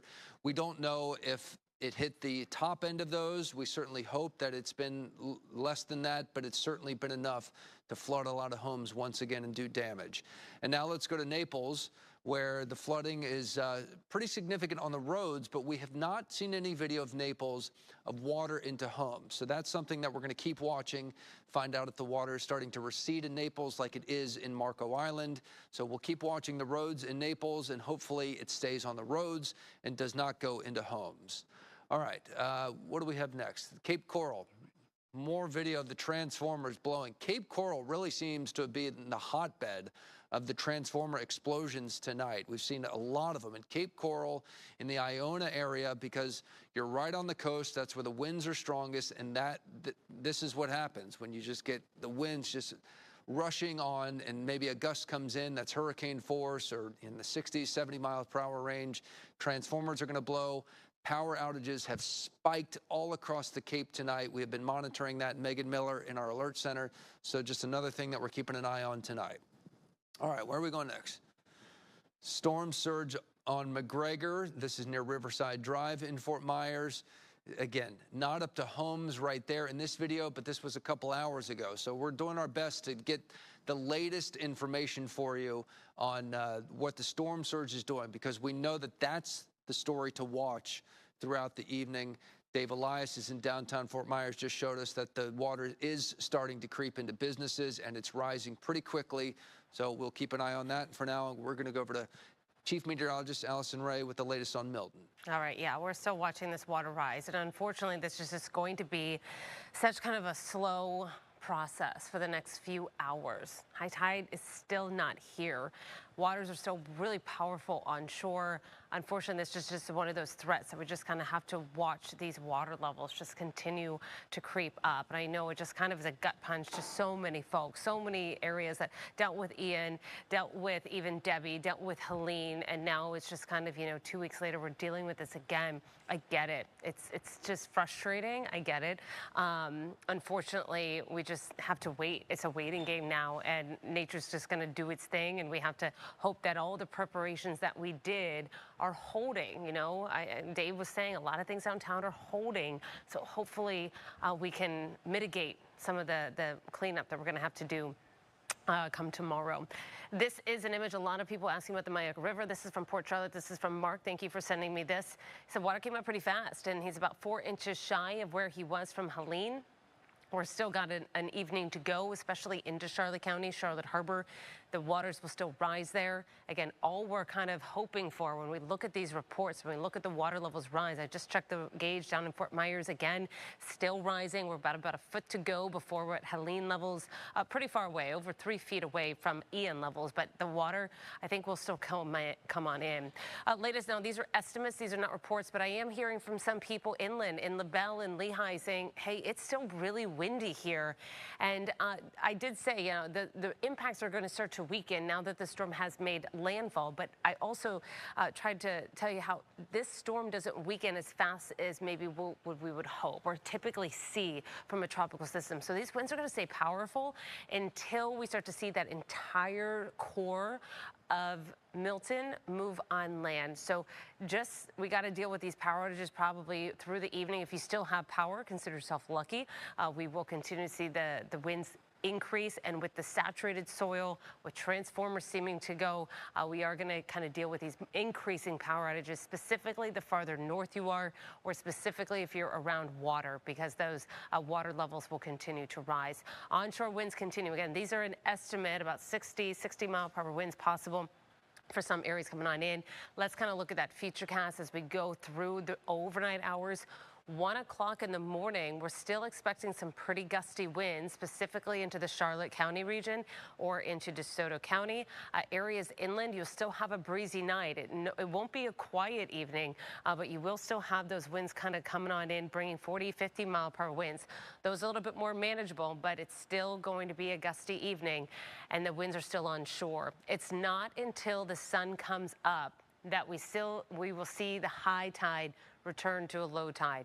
That's when the waters will come back down. That's when the winds will become more manageable. So what we need to do now, so when Helene came on through, the tide was lowering, but the winds were so strong that it was kind of overtaking the tide. I was watching the water hours before even the peak surge increase the level in the canal in the back of my yard, increase while the tide was supposed to be going out. And the wind was so strong, that surge was so powerful, kind of overtook that tide. Come tomorrow morning, I think the winds should be lighter enough that they won't be able to overpower that lowering tide. So we will see the waters recede tomorrow. At what rate will be key. At what rate will be dependent on how strong those winds still are. They're onshore, but only for some areas. It's more of a westerly northwesterly wind instead of that westerly southwesterly wind. A little harder to push water upriver from the northwest, whereas out of the southwest, it's easy to do so. So we will see improving conditions. Like we've been mentioning, we're still not in the clear yet with this water rise. This is still kind of that prime time for the next few hours to watch the waters rise. So the winds will come down for tomorrow, a little bit lighter. The wind gusts by tomorrow evening will be more manageable, 25 to 30. And then the winds are offshore. Like JP mentioned, that's a big deal. Not only is it going to be pushing the water back out, so huge conditions as far as the water is concerned overnight into Thursday, and it does actually usher in more comfortable air, and it will feel a lot different weather-wise and humidity-wise come Friday or into the weekend. I posted a link on my Facebook page to kind of monitor some of those river gauges yourself, but still people asking, hey, are we at the peak yet? Not really, not until about midnight or so. This is that forecast. This is for the Naples region. That forecast should peak sometime between 8 o'clock at night and 8 o'clock in the morning, and that's because of that high tide cycle. And then we'll see a big sharp drop for the Naples region. Naples region will see that water recede much faster than areas in Fort Myers. Do you see how the water it does start to recede at a pretty good rate? Did you just see the angle? But it doesn't come down all the way to where it started. It kind of stays at an elevated rate for Fort Myers. So that's why we're going to be watching that. The surge threat continues. We're at high right now. We're still not even at very high. Very high is coming, and it will stay that way until the sun comes up. Then we'll start to see the waters come down a little bit. By tomorrow afternoon, it'll be a little bit more able to navigate, and also we'll be able to see with the sun coming up, which will be nice. All right, so patience and just kind of watching the waters rise. I know it's just not what we want to see, and kind of just getting bits of information from neighbors and online. Unfortunately, that's just how we're gonna have to get together through this through the night together tonight. High tide for Point Ebel, 4:46 in the morning. So that's one of the quicker high tides. That might be Fort Myers Beach might see the waters return a little bit faster. Downtown Fort Myers, we have high tide at 8 o'clock in the morning. So those businesses, they did a lot of prep. They did so much preparation. We've been through this way too many times. Hopefully those waters are going to hold, because the water's going to keep coming on in.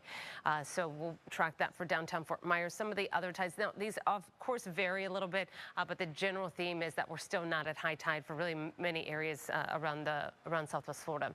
Look at the winds. So out of the west, we still have an onshore wind. Cape Coral out of Baker High School is saying west northwest. I don't think we're going to see that northerly wind for too many areas, but the key here I want to show you are these sustained winds. These are not wind gusts. We have sustained winds about 40 miles per hour, even up to 48 in the River District downtown. Actually, that's an elevated reporting site, so that's going to be a little bit higher. So that 40-ish sounds a little bit more reasonable. Lehigh Acres, about 30 miles per hour out of the west, that onshore wind. It's going to be a breezy night, pretty gusty for sure, until we see tomorrow morning a little bit of a relaxation. relaxing. Marco Island, you'll also see the waters recede a little bit faster along with Fort Myers Beach. Your high tide is just in about 6 hours to go.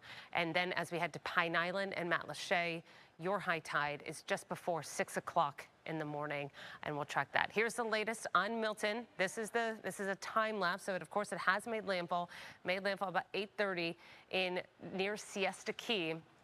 That back edge, until this is all over land, it still gets a little bit of energy from that warm Gulf of Mexico. Once the entire core and all of its bands kind of surrounding it make its way onto land, kind of cut off, it will have that energy from the trough, but at least it will cut off the energy from the Gulf of Mexico.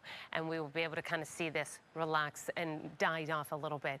Big concerns for the Tampa region, not so much with storm surge, but just with flooding. When we look at these systems, water is a huge impact, and we had tornadoes be a huge impact today, but water will always be something that we just cannot avoid for how low we are here in Florida.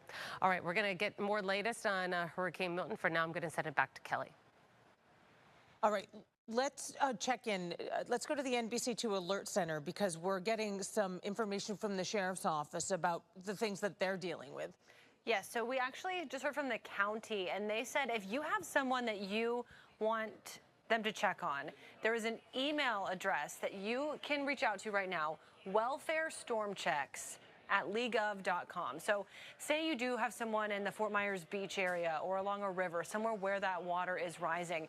Maybe their power's out, their phone died, you haven't heard from them, and you do want them to be checked on. Reach out to this email address, and the Lee County leaders have partnered with fire rescue in your area to go ahead and check on them as soon as the storm passes. So just some good information to know if you do have someone that you're concerned about right now. I'll send it back to you. Megan, thank you. Let's go now up to Charlotte County, and where they are really watching the storm surge and the tides right now. Christy Soto is at the Emergency Operations Center for us. Really the heartbeat of everything that's happening in that community and all the outreach. What are you hearing from there? Any major flooding or storm surge area they know of already?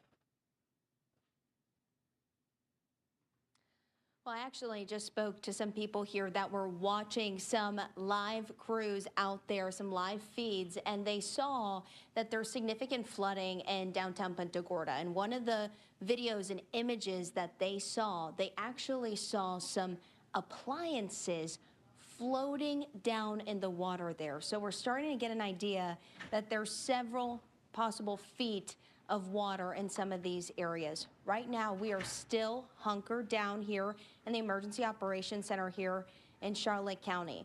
As you can see here, they have these shutters here.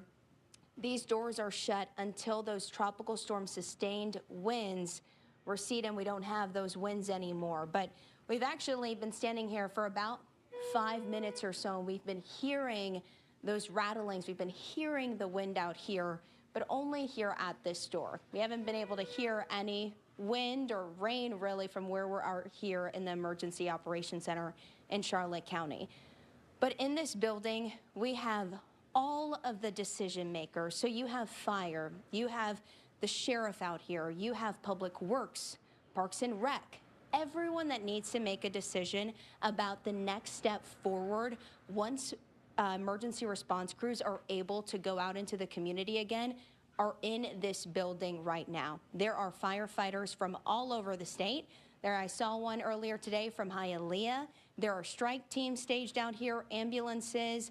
They are ready to, and they are prepared to go out once the threat has passed. So that is the next step.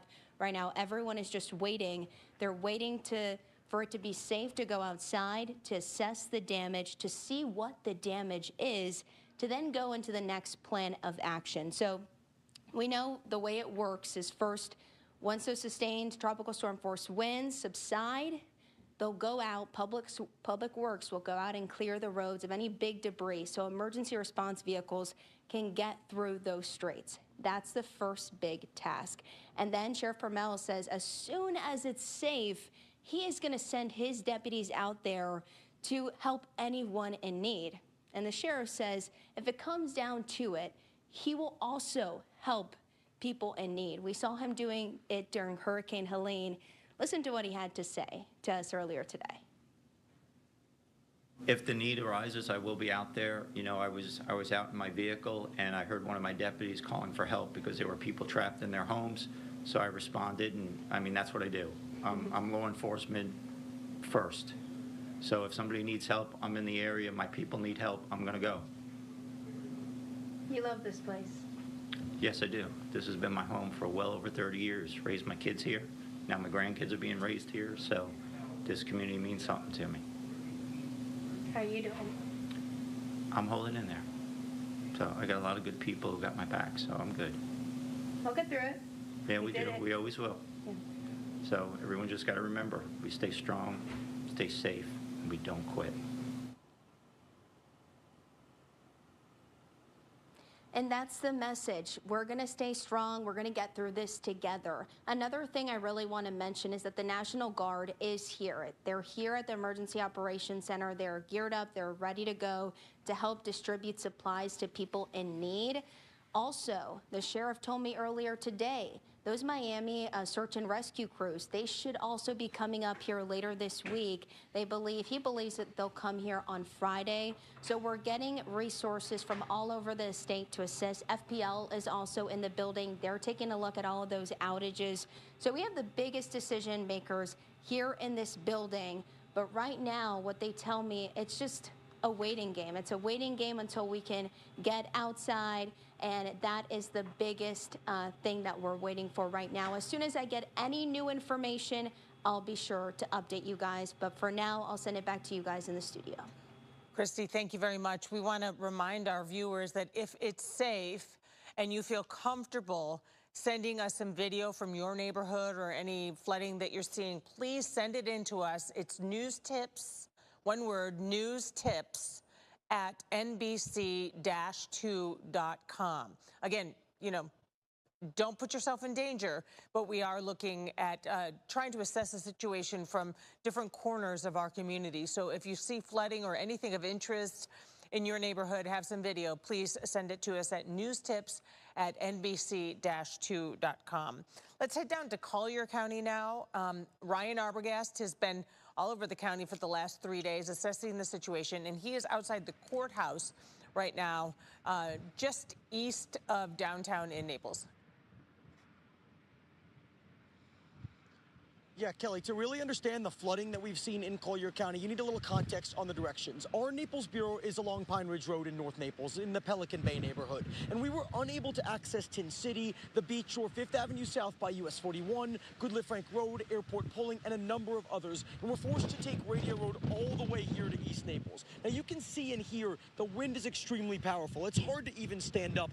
And this is where the water begins, right outside the Collier County Government Center. This area just lost power about 5 minutes before we're speaking to you right now as a transformer blew. And you can take a look with our camera light and see exactly what the water looks like on the street. It's raising to the tops of the sidewalks, and that's almost doubled in size over the last 20 minutes or so that we've been in this area. Now, if you take a look over my shoulder, this is something you do not want to do. Driving through these flooded areas, we've seen a number of cars that have already been forced to stop or turn around because the water has been pushing its way in from the Gulf of Mexico over the last few hours. We'll make sure to pop out to as many spots as we can once it's safe here in Collier County, and we'll make sure to bring those to you guys. We'll send it back to you for now.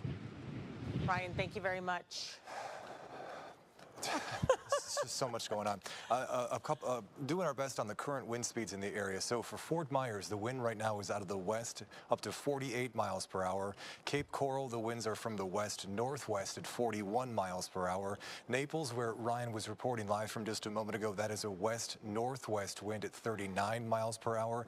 And the latest wind report I have, the sustained wind report, I should say, in Lehigh Acres, was actually from the west southwest at 27 miles per hour. So I know it's so unsettling in a hurricane because it feels like everything around you is moving. It's very unsettling. And then you see transformers blowing up. You might see water rising around you, and you just it's dark. Yeah, and we are seeing water rising in parts of the Naples area. My friend Eric Mogilvang was out in front of the Naples airport and sent this picture that you can see on the NBC2 Doppler 2 source. That is the entrance there. You can see the terminal off in the background. Now, Naples has not had much in the way of flooding rain today, so I'm going to assume it is safe to say that that is storm surge flooding over the Naples airport area. From the perspective that Eric would have been from there, that would have been there close to the intersection of Radio Road, you know, just in front of like where the Naples Humane Society happens to be. So, of course, the airport, as you know, kind of adjuts up to where the Naples Bay area is. Is this somebody else's clicker?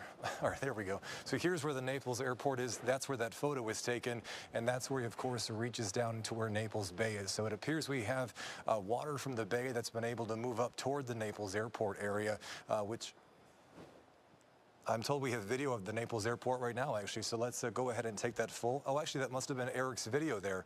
So that's a video that was taken within the last 2 hours, I believe, from out front of the Naples airport. And like I mentioned before, Naples hasn't had much in the way of rain over the past few hours outside of what came through with those really nasty rain bands earlier today. So it would be safe to assume that that would be surge flooding that you can see there from the Naples area. So my many thanks to my friend Eric Mogilvang there, right in front of the Naples airport area for sending that video in.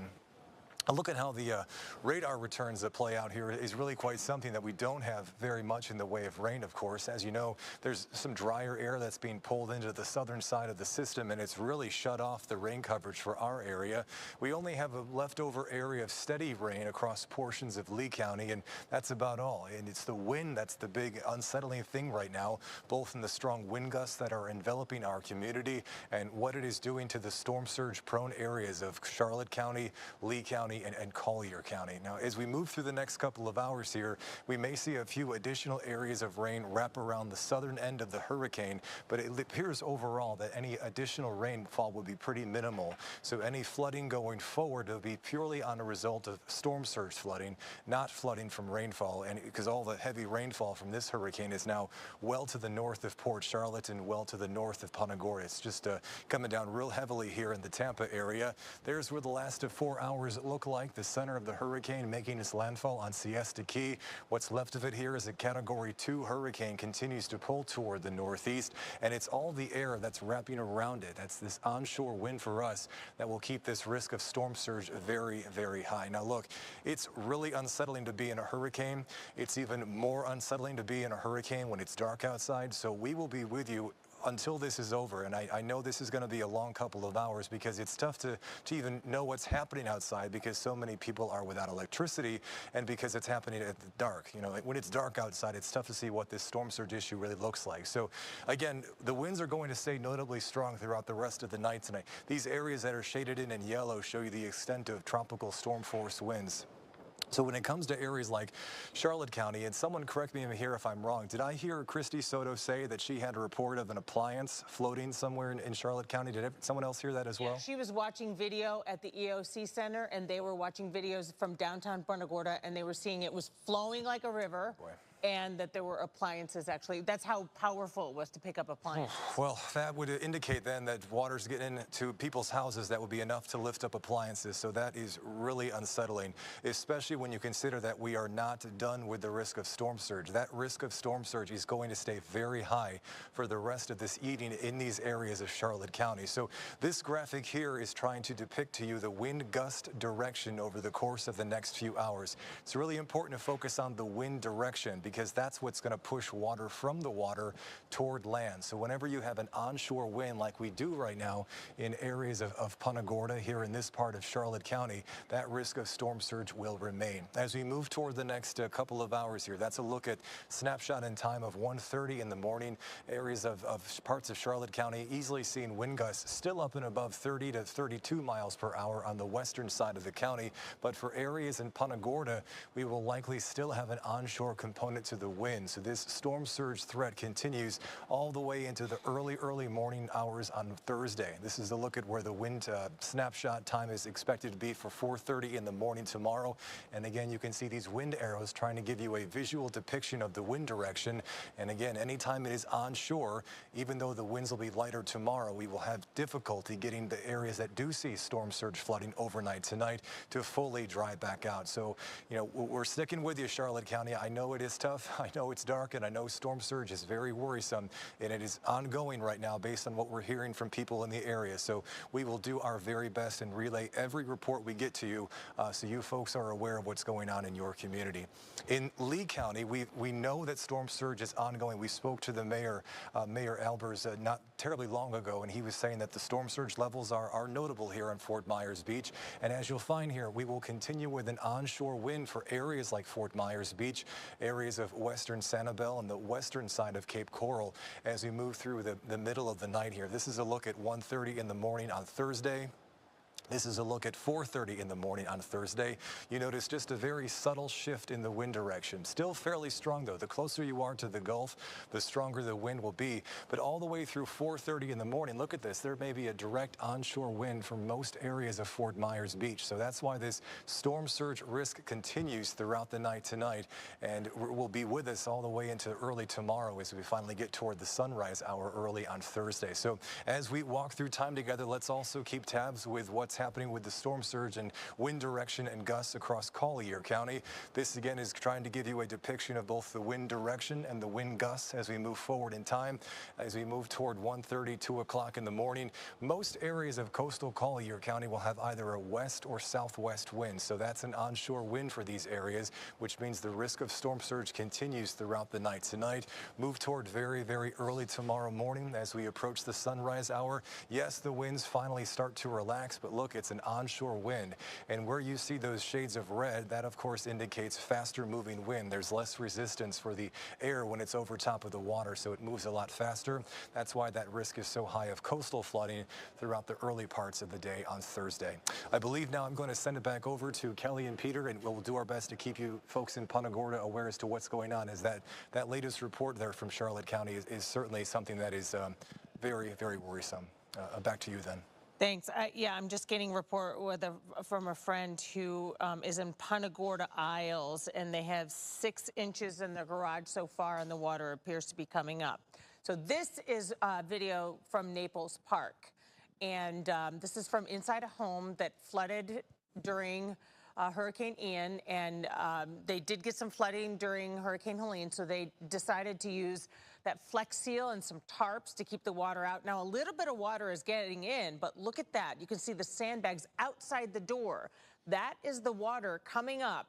At least, what would you say? That's at least 2 feet high. Yeah, that sounds about right. And the Flex Seal appears, you know, that product you can kind of put around the outside of your door to hold the water out, and you can see where the tape is, where the plastic is coming down, the tarps, and then they have sandbags. So a lot of people this time finding interesting ways to try to keep the water out of their house, and it's going to be interesting to see after this is all over what worked and what didn't. Surprised the doors are holding. I know. That water is so heavy when it starts pushing like that.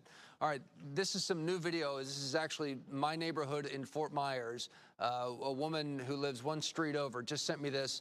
You can actually see the tornado whipping through earlier today. This was maybe around noon or 1 o'clock in Fort Myers. Did so much damage near Colonial and Summerlin, US 41, Pagefield area.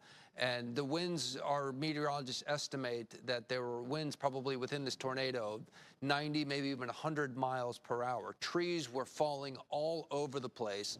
Thankfully, none of my neighbors had any damage to their homes that they could tell, and no cars got crushed, but it was intense for that burst as the tornado whipped through around noon today. It was certainly an ominous start to the day ahead of the hurricane, and we were seeing that, and it just gave you a terrible feeling. Let's go down to Fort Myers Beach, and this is Denora Boulevard. You can see the streets are flooded. We know that Fort Myers Beach took on a lot of water, and we do have reports of water getting into homes, and you can see that from this video there first floor of homes, certainly not the damage or the extent that they suffered during Hurricane Ian when they had 10 to 15 feet of storm surge, but enough to really do some damage after these people had just been able to rebuild after the storm. Helene did some damage as well, and then they're dealing with this again. It's a tough blow for the people who live on Fort Myers Beach. The flooding in downtown Fort Myers, at last check, is still rising. That's one of our greater areas of concern as we go through the night. This is on West 1st Street by Clifford and Altamont. The water, again, still rising in downtown Fort Myers. It's going to happen in different parts at different times. So Fort Myers, Cape Coral, Punta Gorda, those are the areas that we're keeping a very close eye on for you throughout the night. And a lot of people in these areas are starting to lose power, so it's getting harder for them to know what's going on. And we just want to remind you, we are on radio stations for you tonight as well. If you lose power, there's 7 different radio stations, 96.1, 102.9, 103.9, 4 others that you can find us and listen to our coverage. Will guide you through the night. Let's take a look. Speaking of power outages, this is images that a lot of neighborhoods are seeing right now. Transformers blowing out. The wind is causing that, the rain. So we are getting reports of many power outages now, and you can see that that's why. Let's head over to the NBC2 Alert Center. Megan Miller is standing by with an update with those power outages. And the numbers just keep going up every time I check this. If you zero in here on Cape Coral, specifically Southwest Cape Coral, 65% of Southwest Cape Coral without power, according to LCEC. The customers it serves, of course, they're the primary power provider out there. Up in Northwest Cape Coral, 68% out. Pine Island, Sanibel, both at about 99%, almost 100% out of power there. So really widespread outages across Cape Coral, across our barrier islands. And then if you want an even bigger picture, we have this interactive map on our website, both abc-7.com and nbc-2.com. Collier County has more than 32,000 customers without power, and this compiles data from multiple companies. So FPL, LCEC, this gives you a bigger picture. Up in Lee County, 130,000, more than 130,000 customers without power there. Up in Charlotte, quite a few too, more than 51,000 people. So these numbers are just growing dramatically throughout the night. So be prepared to lose power. I know a lot of people feel lucky they haven't lost it yet. So just keep in mind, you still could lose it. Back to you guys. All right, let's go over to Allison Ray, NBC2 Chief Meteorologist, with the latest on tracking Milton. Now, just got the 11 o'clock advisory, right? Yeah, so of course, no surprises here. It continues to weaken, but it's still very powerful. The winds are still impressive. This is the latest on the First Alert Live Doppler radar. Do you see how much rain is still yet to go through parts of Tampa and Lakeland? That flash flood emergency will continue until they see the water let up, but they still have the back edge of Milton to go through the rest of the evening. An extremely dangerous situation in that region. So what we are doing, here's the latest on the stats of this. It's still moving off to the east-northeast at 16 miles per hour. What is impressive, though, and this is what I kind of feared and why our waters are still rising for multiple reasons, but we still have a wind at 105 miles per hour. That's still a Category 2. It made landfall about 2.5 hours ago, and it's still kind of holding on to that real powerful wind, just probably offshore. So this threat of Milton will continue. The pressure's coming up, of no surprise. The center of the storm is over land. That pressure will come up, but those powerful winds are just kind of pushing along farther to the east-northeast as we go through. All right, taking a look at those high tide times, and I am going to walk over and show you a couple of the latest reports that we're seeing from the rivers and the gauges and see how they're going. I did a little bit of research because I heard some discrepancies of high tide versus low tide. We might hit a little mini low tide after the midnight hour, after 1 or 2 o'clock in the morning, depending on where you are. But there is a higher peak tide to go. That mini low tide is not enough to really overcome what we're going to be dealing with over the next few hours. So until we're past this peak high tide in the morning, we're not going to be in the clear. So that's what I want to kind of get past. That's our big hurdle that I want to get past until we do so. As far as the winds are concerned, we're still looking at some pretty gusty weather out there. 50-mile-per-hour winds, kind of up and down a little bit right through 3 o'clock in the morning. Now, this is for Fort Myers, but you can kind of extrapolate that inland as well. 30, 40-mile-per-hour winds for areas inland like Lehigh down to Gateway, even through San Carlos. The winds will stay on the gusty side through much of the day tomorrow. Through sunrise tomorrow morning, we'll see the winds come down about 40 miles per hour. Here's how that surge continues, though, because we have that onshore wind right through that peak high tide. The water will still kind of creep up. What we'll watch and during that kind of mini low tide is that maybe we'll see the water not rise as fast. That's what we can hope for. But we are running into this dangerous situation, specifically up where Christy Soto was giving her reports of that rushing water pushing on in. I have heard reports for downtown Naples starting to see that water recede a bit, and your winds will turn not so much onshore, a little bit faster on. So that's why the water will not be as much to pile on there. So the threat will continue for a little while longer. I am going to step off screen here. I'm going to pull up some of these river gauges for you and kind of walk you through, because this is kind of changing information pretty fast. And Okay, so he was sent, Rob was, I don't think his mic was on, so I'll repeat what he said. The Fort Myers one has just crossed the threshold. Let's pull up the thing. I think you can see this here.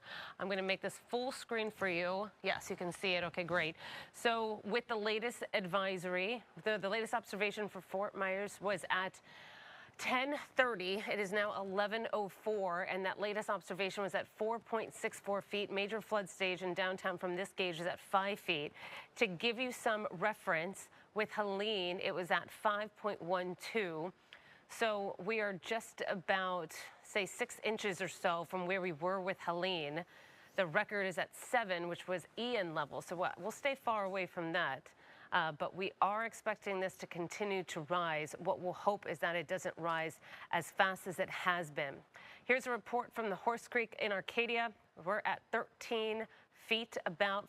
Moderate flood stage is 14.5. Still staying below that, but it won't be the case for tomorrow. Up the Peace River in Arcadia along 70. We're at 12 feet, just about. Moderate flood stage is at 14. A lot of questions about the Mayaca River. That is forecast to crest at about 10 feet tomorrow. Actually over the weekend. So we'll be watching that one. Naples, the Naples Bay, here we'll get that. This continues to rise. The latest report at 10:36 at 5 feet. So that is in major flood stage. That will continue. And then the Imperial River is currently just below, about 6 inches below moderate flood stage at 11.5 feet. So this Fort Myers River gauge continues to increase. This is the one I'm kind of watching closely because we know the waters are rising at Fort Myers Beach and also in Charlotte County. I'm interested to see the rate of this one continue to go up, because this is going to impact, as long as the water is rising in downtown Fort Myers, the water is probably rising in Cape Coral and the canals in Cape Coral and the canals in North Fort Myers. So here's the latest on Milton. And let me actually take this down for you so you can see what I was talking about. We'll show you the first alert live Doppler radar. This flood emergency is going to be pretty dangerous into the evening. As we watch, if you do have access to kind of see water levels around your neighborhood, yes, we are asking if you can be safe to send us those videos. But I really stress, do not drive through this water. It is dark. The water is still coming up. Please, please do not drive around this evening. We can just stay put. Tomorrow morning, we'll assess what's going on, but we're not in the clear yet for the rest of the evening. This storm has proven to do exactly what we forecasted to do so. So with hours to go, I am going to believe how Milton has treated us, and it has treated us as forecast. So I'm going to hold off on a couple more hours to go before we're kind of seeing more of a, okay, we can start to see the waters come down now. But please keep telling us those reports. We appreciate them. It's dark. We don't have a lot of cameras. A lot was ruined from Ian. So we don't have a lot of information except for the gauges and what you guys are telling us and the dark images that we're seeing. Nighttime storms are never a good thing. Well, let's be honest. But the nighttime is adding a little bit more complexity to this as well. All right, we'll kind of continue to track this. I'm going to send it back over to Kelly. This is a live look from over Fort Myers, Central Fort Myers, from our station in Central Fort Myers on Central Avenue. And again, you can see that the wind, the camera's pretty shaky right now. We're getting some rain. We can hear the winds roaring. So while we may have dodged the bullet and the direct hit, we are certainly at this point by no means out of the woods. I know a lot of people are emailing us, both of us, and calling us, Peter, and concerned about the rising water, especially in the Punta Gorda and Charlotte County area and along the river. I think people are looking out in their backyards now and seeing the storm surge come up, seeing the winds whip, and they're getting worried, as Allison mentioned. So just, you know, stay safe, stay dry, stay in your house.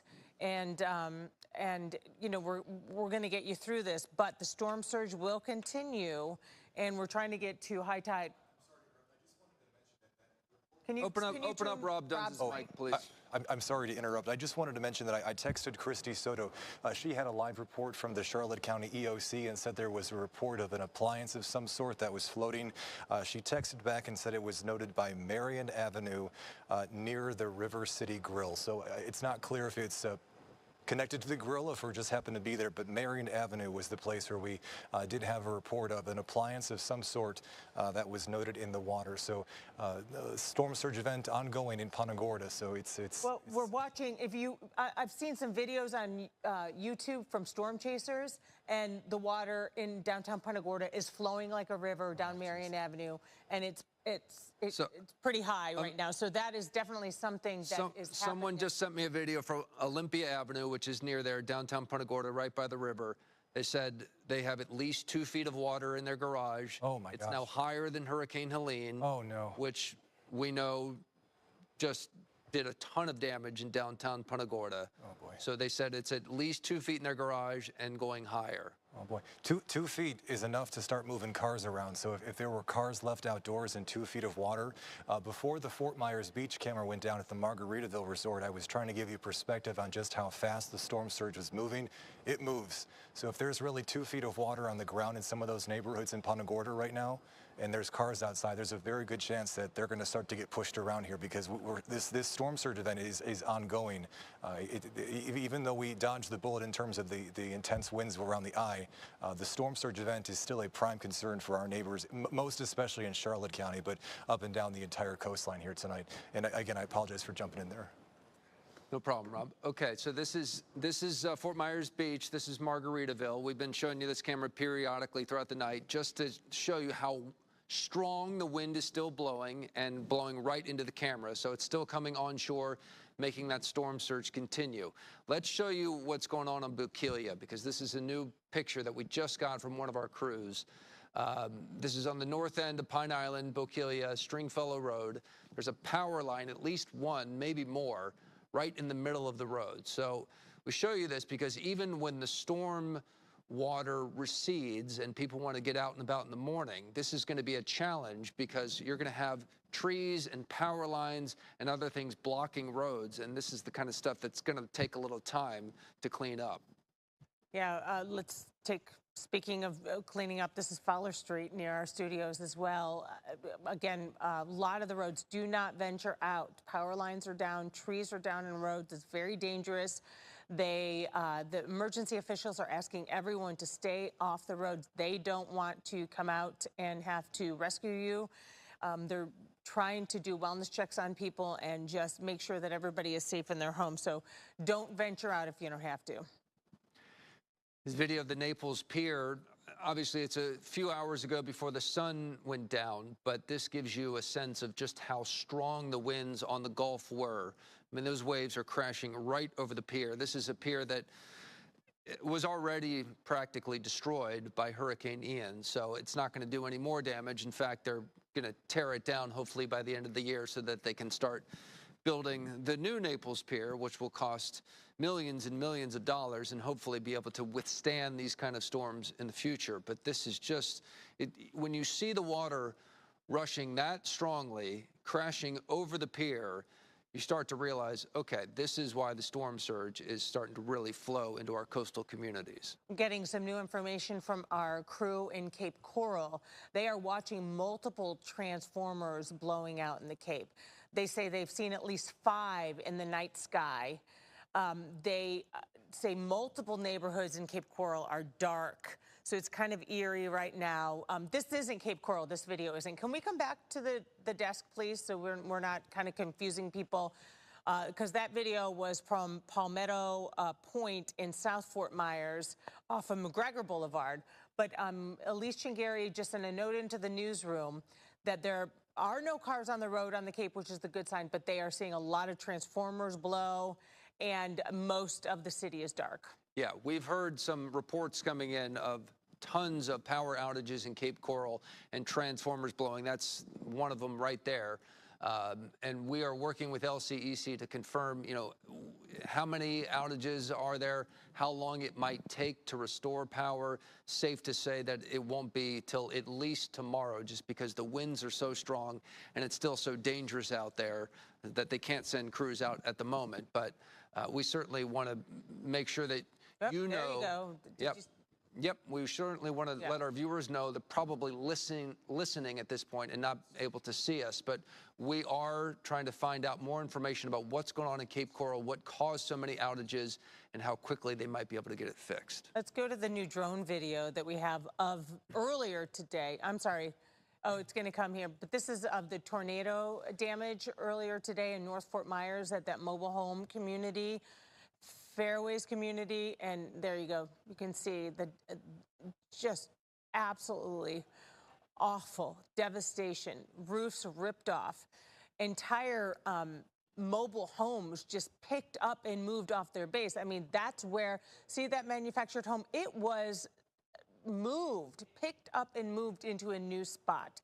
These people were bracing for a hurricane, and instead their homes were destroyed by a tornado. And as we get ready to go to our meteorologist again, guys, can I ask you if there's a way to check what the winds are right now near St. Petersburg, because we're starting to see a lot of videos online that the roof of Tropicana Field is blowing off. I just saw that a second ago, yes. So the roof of where the Tampa Bay Rays play baseball, which was also, there was video that the baseball team put out yesterday of a bunch of emergency operations stationed in their parking lot. Not sure if that was such a great place to station them, but the roof of Tropicana Field is starting to peel off. It's certainly an older stadium. It's, if you've ever been to a baseball game there, it's not the nicest place in the world, but you certainly weren't. They had a wind gust of about 69 miles per hour out So at wind the gust airport. of 69 miles per hour. At the airport. At the airport. Observation you would directly after that imagine went calm, though, so it's possibly that that monitor might have broke because it was, I guess we're So possible. anyway, there's a big emergency situation ongoing right now with a building that a lot of people are familiar with. Tropicana Field in St. Pete is losing its roof as we speak. All right, let's go to John Patrick with the latest on Milton. I saw that, and I also was listening to some coverage from one of the Tampa television stations, and in St. Petersburg, they have been building these high-rises over the past 6 months or so, and there were two large cranes that were aiding in building those buildings, and they were saying that you can only see one of the cranes right now, so they don't know if the other one might have fallen over onto something. So they're going to have to wait and see until morning exactly what happened up there. But we were tracking winds earlier over 100 miles an hour up in that area. And right now, the hurricane, middle of it right there, is over land, so we're continuing to see it weaken. It's down to 105 miles per hour. Wind out of the east-northeast at 16 miles per hour. The pressure is coming up. So this is, albeit slowly, it is weakening. Despite that, we still have pretty big winds across the area. Now, these are going to be sustained winds, not wind gusts that I'm going to show you. And up here, where the hurricane is, there's the center of the storm. The wind in that middle of the hurricane, what was the eye, is just 1 mile per hour. But you go up here over Tampa Bay, they're still seeing hurricane force winds. The wind direction is coming this way, so they're not seeing storm surge, thankfully, but still hurricane force winds up there near Tampa and St. Petersburg. And then you go to the eastern side of that, the winds are tropical storm force, not quite as strong, but I just wanted to show you that when you get into the eye of the hurricane, that's really the calm part. And a lot of people think that the storm is over, but that's certainly not the case because you still have half a hurricane to get through if the eye goes right over your neighborhood. Back here in Southwest Florida, Right now we have, again, these are sustained winds right now, 35 miles per hour on Marco Island, 24 in Naples Manor. As we go deeper inland, it's not quite as gusty, but 18 miles per hour around I-75, Chekhovsky, and Everglades City between 20 and 25 miles per hour right now. And these winds are coming mostly from the west right now, west-southwest technically. Golden Gate Estates, Ave Maria, Immokalee, all at 21 miles per hour. Golden Gate City at 22 miles per hour. But Naples, again, closer to the Gulf of Mexico, less friction to slow that wind down. 36 miles per hour, 38 Naples Park, 35 miles per hour in Bonita Springs. As we work into Lee County, as you would imagine, by the Gulf of Mexico, it is a bit windier right now. Still 43 miles per hour, Sanibel. Captiva at 47, 30 miles per hour. Right there at Page Park by Page Field, 31 miles per hour. In Estero, Lehigh Acres at 30 miles per hour right now. And as we work towards Central Cape Coral, it's a 32 mile per hour wind. Bokeelia at 40, Boca Grande at 41. As you get away from the water, the wind is a little bit less. We're looking at Babcock Ranch with a 30 mile per hour wind right now. Alva at 28, Fort Myers Villas and North Fort Myers right around 30 miles per hour. Then as you work north, you're a little bit closer to the center of circulation, so the wind does pick up a little bit here in Charlotte County.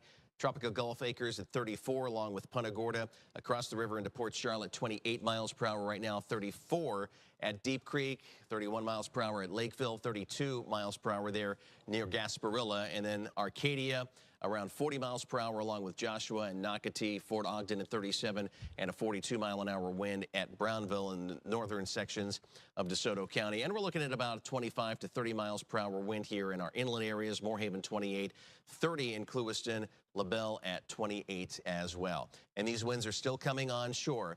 The inland areas here, especially in Collier County, that's where we have the lightest winds, farthest away from the center of circulation, and some of our northern communities closer to what was the eye at one point of Hurricane Milton, seeing some of the strongest winds.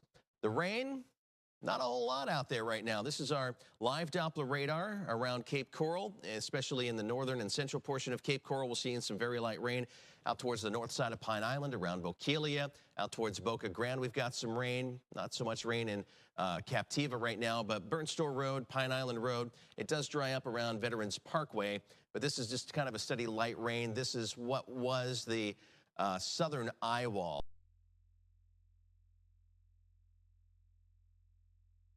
In the yellows up towards the top of the television screen. You're listening to us on the radio. Those yellows and reds and oranges, that's the heavy rain. Still packing very large downpours, very heavy rain rates per hour up there. And here in southwest Florida, the rain will continue to be on the light side, favoring areas north of the Caloosahatchee over the next 2 hours. Through 1:20, you see the rain here, northern Cape Coral, North Fort Myers, out towards almost into Alva. Olga, you'll see some light rain. Just about all of Charlotte County will be in that steady light rain, and the same at DeSoto County. So that's 2 hours from right now. We're going to be dealing with this rain. Here's our weather bug showing you the wind direction and the speed in real time. At the River District in Fort Myers, 41 miles per hour. Naples out of the northwest at 45 miles per hour there at Audubon Country Club. Look, it just went up to 54 miles per hour. So even though this hurricane is well to our north and it's weakening, it's still pumping in 50, 55 mile an hour wind gusts. So that's pretty impressive.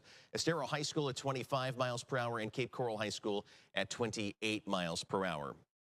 So as we go through the overnight period, we are going to see more of these wind gusts, and it may produce even more power outages.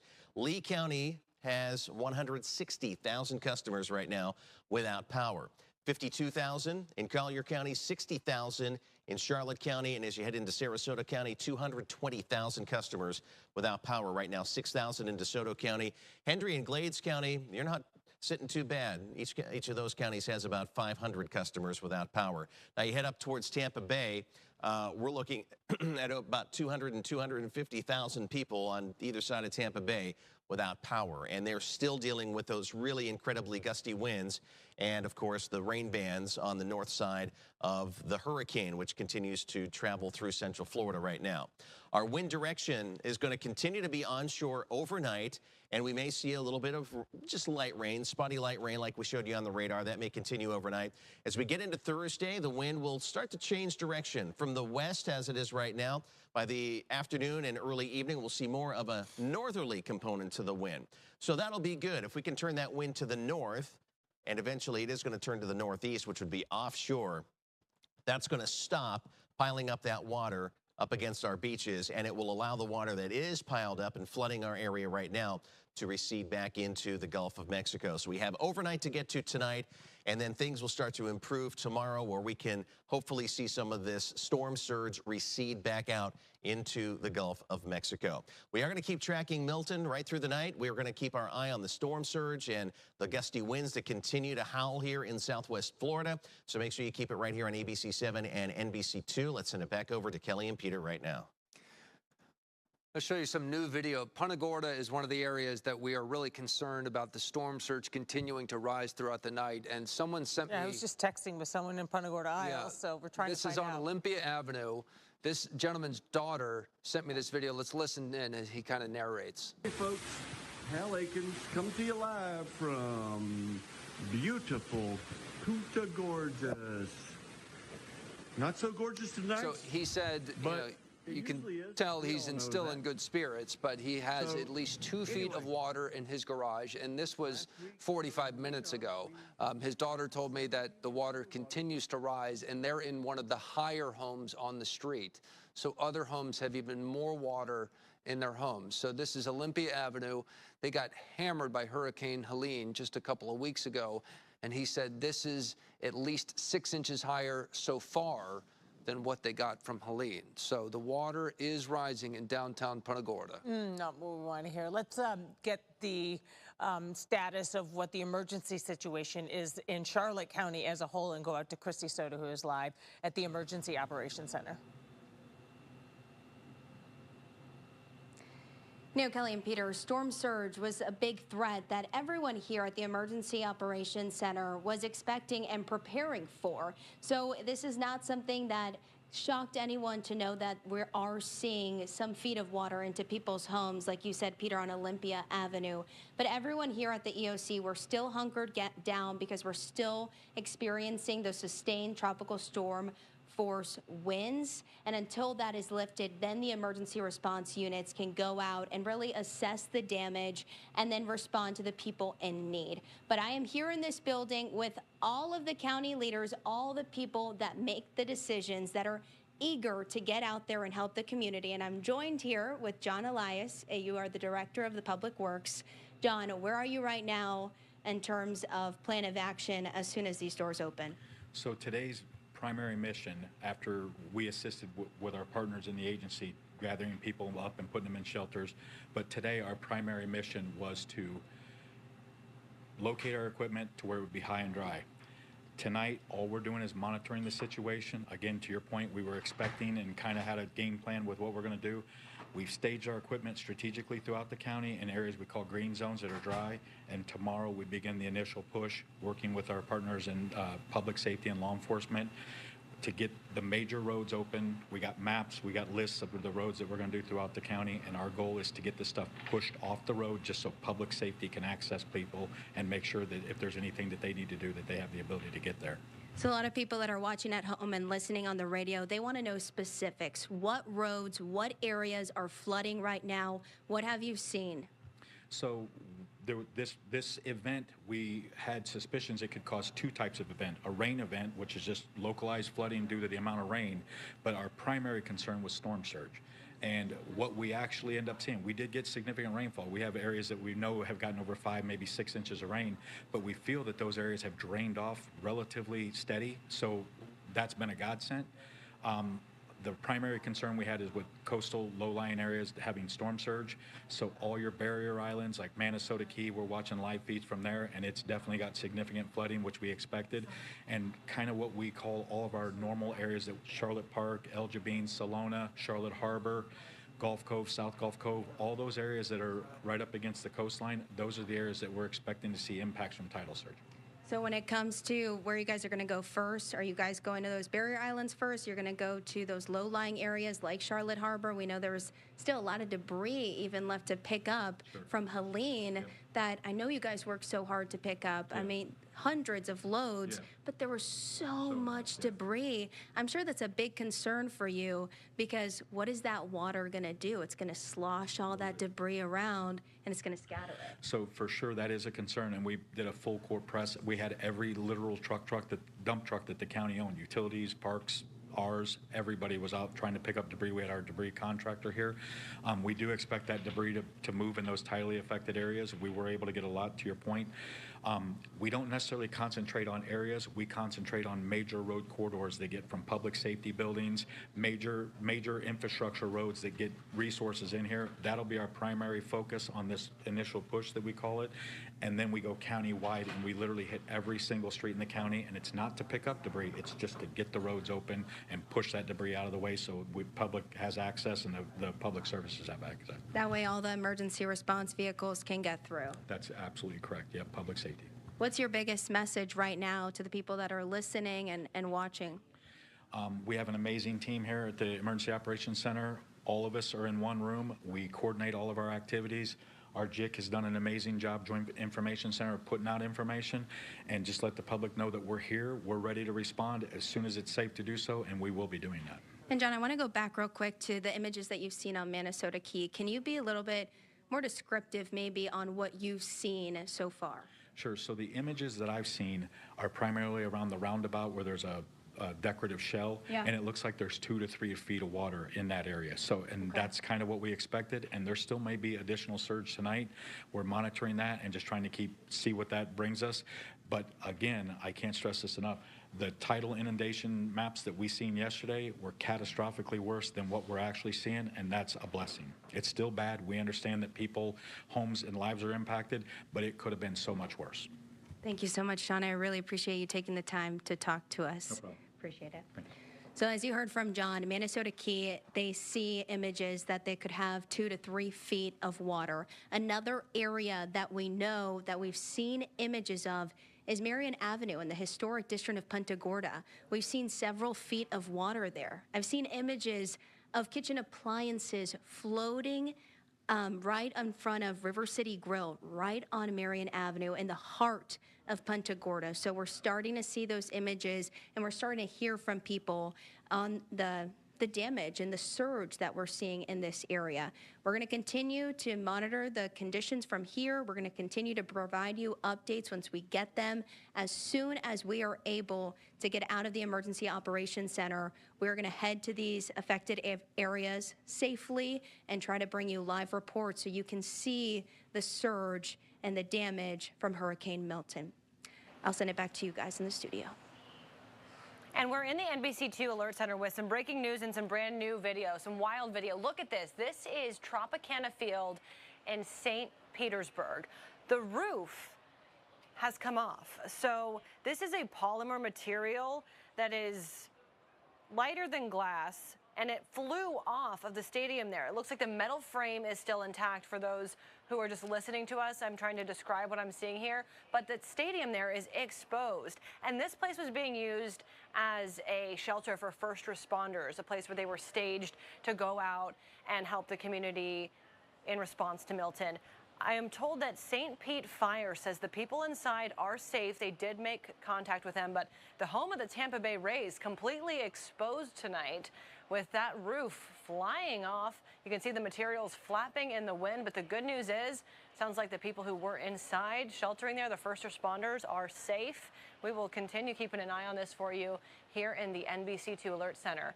Back to you, Kelly and Peter. This is such the frustrating point when you know so much is going on outdoors and you're trying to be the eyes and ears of the entire community, and there's just not much you can do when it's dark. Many people are without power, and a lot of the cameras that we have gone down as well. So I sense your frustration with the emails I'm getting. I know you guys are as well. So please just try to bear with us. We are doing our very best to relay this information, but it's very difficult to do that, especially with the storm surge, which is what understandably is everybody's everybody's top concern right now, but it's very difficult to do that when it's 11:30 at night and power's out in many places. A lot of people are concerned about the winds here. If we could take the Doppler 2 computer, I wanted to offer a little more perspective on what these winds are doing. Kelly, you had mentioned earlier that you're texting with some of your contacts. It seems windier outside now than earlier. Yeah, well, you know, the hurricane now is making more of that northeast turn, and now that it's on land, we're kind of almost due to the south of it. So it's going to stay very windy, and some of these wind gust reports here are something else. The strongest one I saw earlier today was on the Margaritaville Beach one. It said it recorded a 94-mile-per-hour gust, but the rest of these were basically topping out in the upper 70s. A 79-mile-per-hour wind gust measured earlier today at the Edison Grand Building. That's in downtown Fort Myers, and that matches up very closely with the River District camera that we have, which is just a few blocks down the street from the Edison Grand one. That anemometer measured a 75-mile-per-hour wind gust, and a 76-mile-per-hour gust was measured at the Page Field Airport. That's just off of US 41 to the south of downtown Fort Myers. Our network here at NBC2 also and ABC7 as well also recorded a wind gust of 70 miles per hour in the Naples area. We had a wind gust of 66 miles per hour in North Fort Myers, but I want to stress that these would be measured at the actual anemometer. When that tornado went over North Fort Myers, there was stronger winds inside the tornado, but at least for the exact point where the anemometer is located, the strongest wind gust we had in North Fort Myers was at 66 miles per hour, and as you saw there, between Estero and Cape Coral, the winds have gusted between 61 and 65. That might sound conservative, but just remember that this just happens to be where the actual wind measurement unit is. It's very possible it was windier at your house, as you see some of these other wind totals here, at least so far this evening. Peak wind gusts between 55 and 57 there in those neighborhoods. And for our neighbors in Bonita Springs, again, at least at the wind measurement site, the strongest wind gust we've had so far is at 50 miles per hour. And I want to point out with the Clewiston one, 34 mile per hour at the actual site, but when that huge tornado moved near the Clewiston area, undoubtedly the winds were much stronger. Now, as I mentioned before, now that the hurricane has made landfall, our winds are going to increasingly turn and more so from the west. And we, of course, are located now just to the south of where this now Category 2 hurricane is located. It's just behind the banner. The hurricane made landfall about 8:30. It is now 11:30, and it's still holding on to Category 2 strength. So it really is quite a ferocious storm. After being on land now for at least 3 hours, it's still producing maximum sustained winds of 105 miles per hour. But thankfully, its forward speed is still moving along here. Again, the faster it moves, the faster it gets out of here. And a 16 mile per hour forward speed is actually pretty fast. So we are lucky in that regards that the system at least is moving along at a pretty decent clip.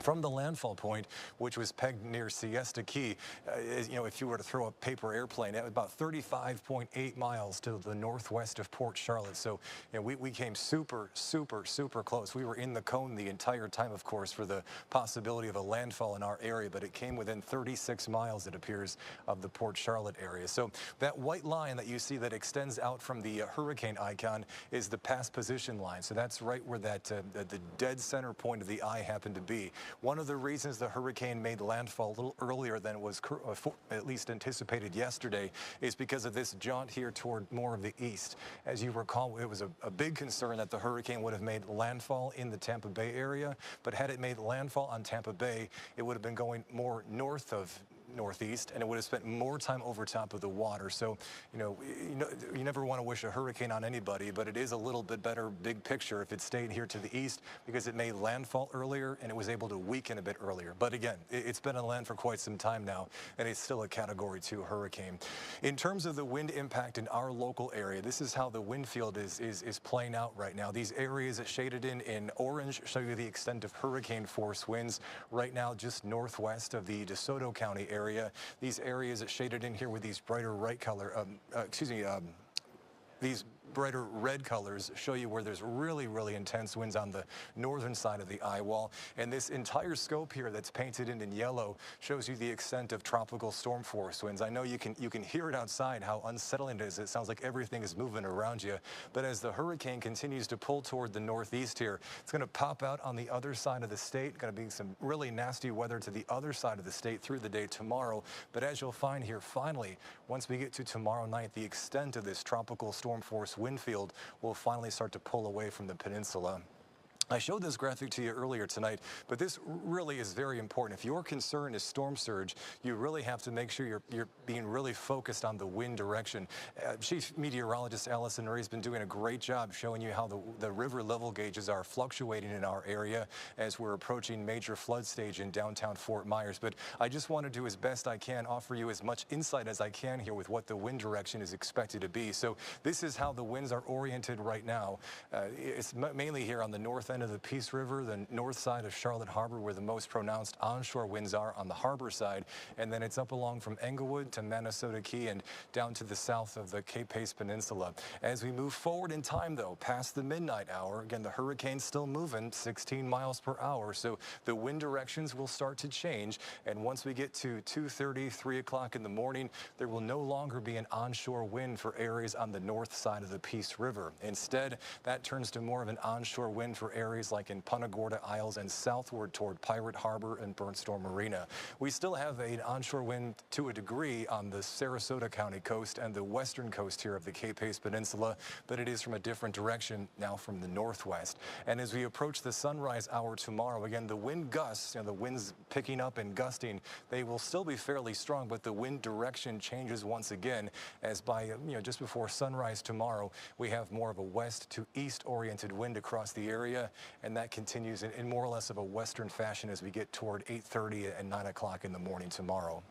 For areas in Lee County, Allison showed you how that river gauge is fluctuating in downtown Fort Myers. Keep in mind that if you live in downtown or near the river district all the way through 2:30 and 3 o'clock in the morning, there will be this wind orientation that would have the possibility of pushing water from the river back toward areas on the south side of the Caloosahatchee River. We'll also have an ongoing threat of storm surge for the Barrier Islands and the western side of Pine Island, and that threat continues all the way through 5:30, 6 o'clock in the morning. Yes, the winds will be lighter, at least inland at that point in time, but because there's still an onshore push of the wind, we'll still have to be on guard for either slow retreating storm surge or basically stuck storm surge that has difficulty pulling back out because of the onshore winds that follow it. And lastly, here on our tour across the area in terms of the wind gust direction, this again looking at the wind gust and in connection to the wind direction through right now, we're basically looking at a southwest wind across the western coast of Collier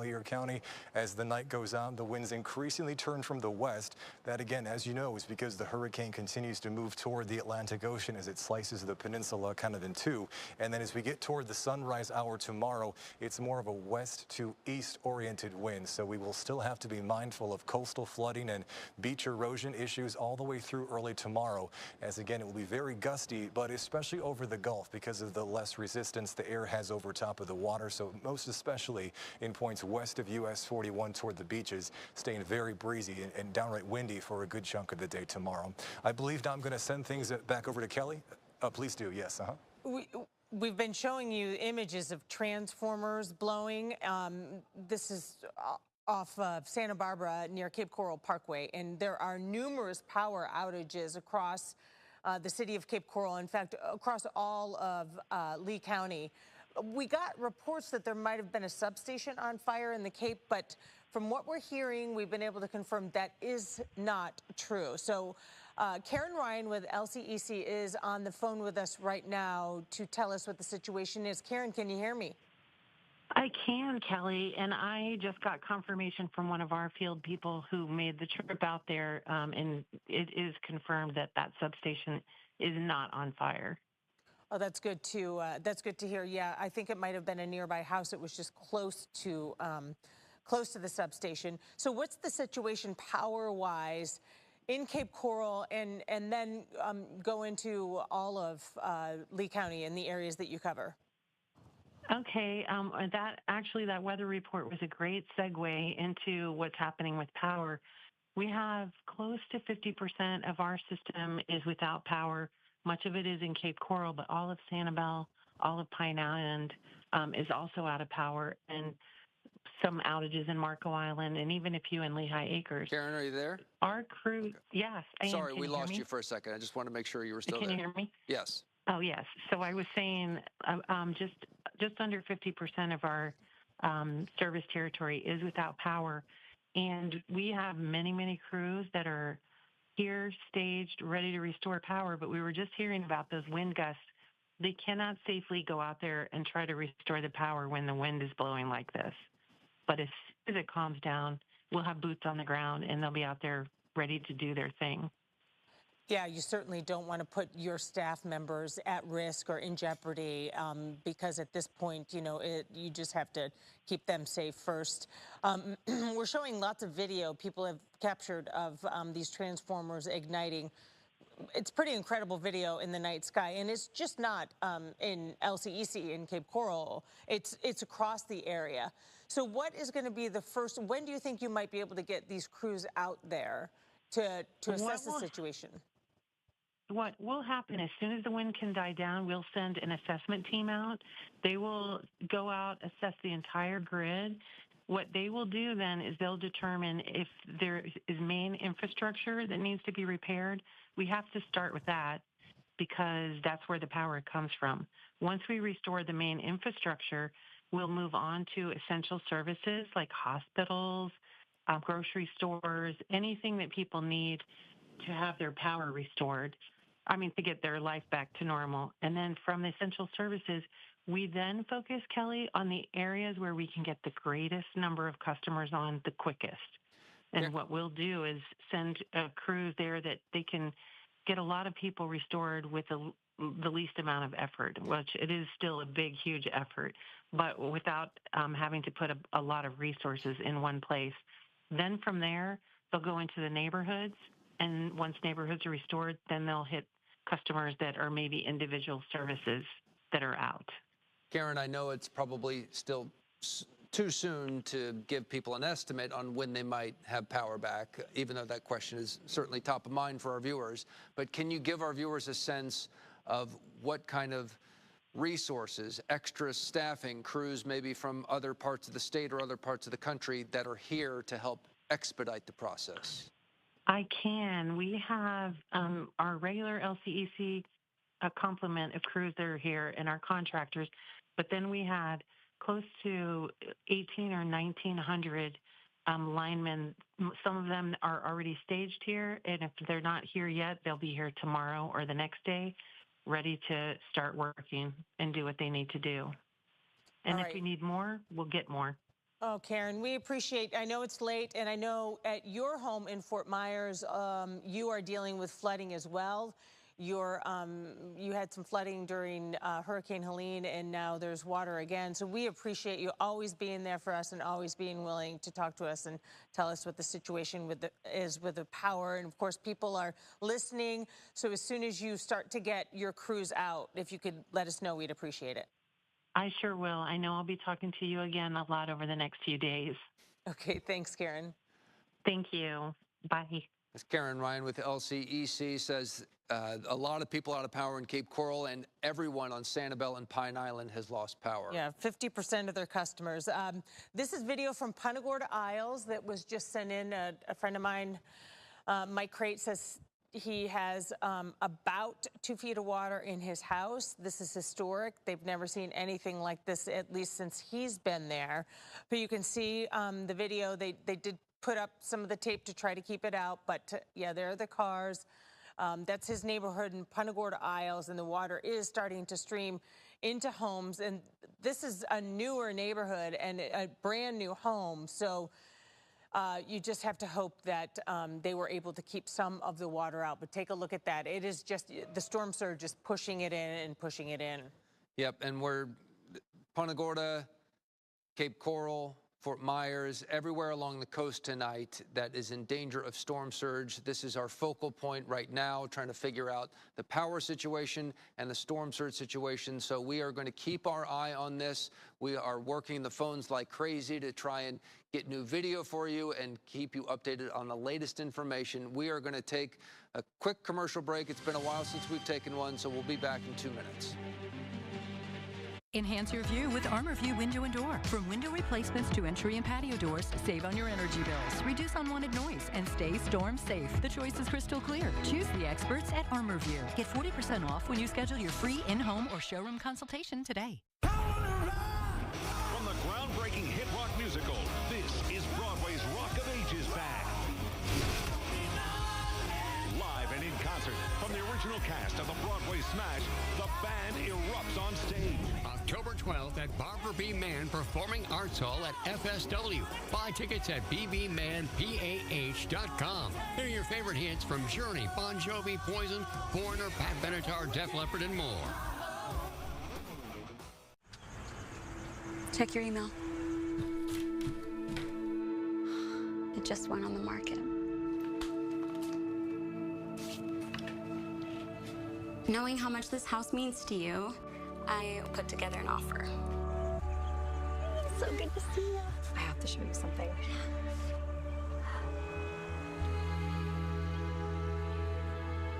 Are you ready?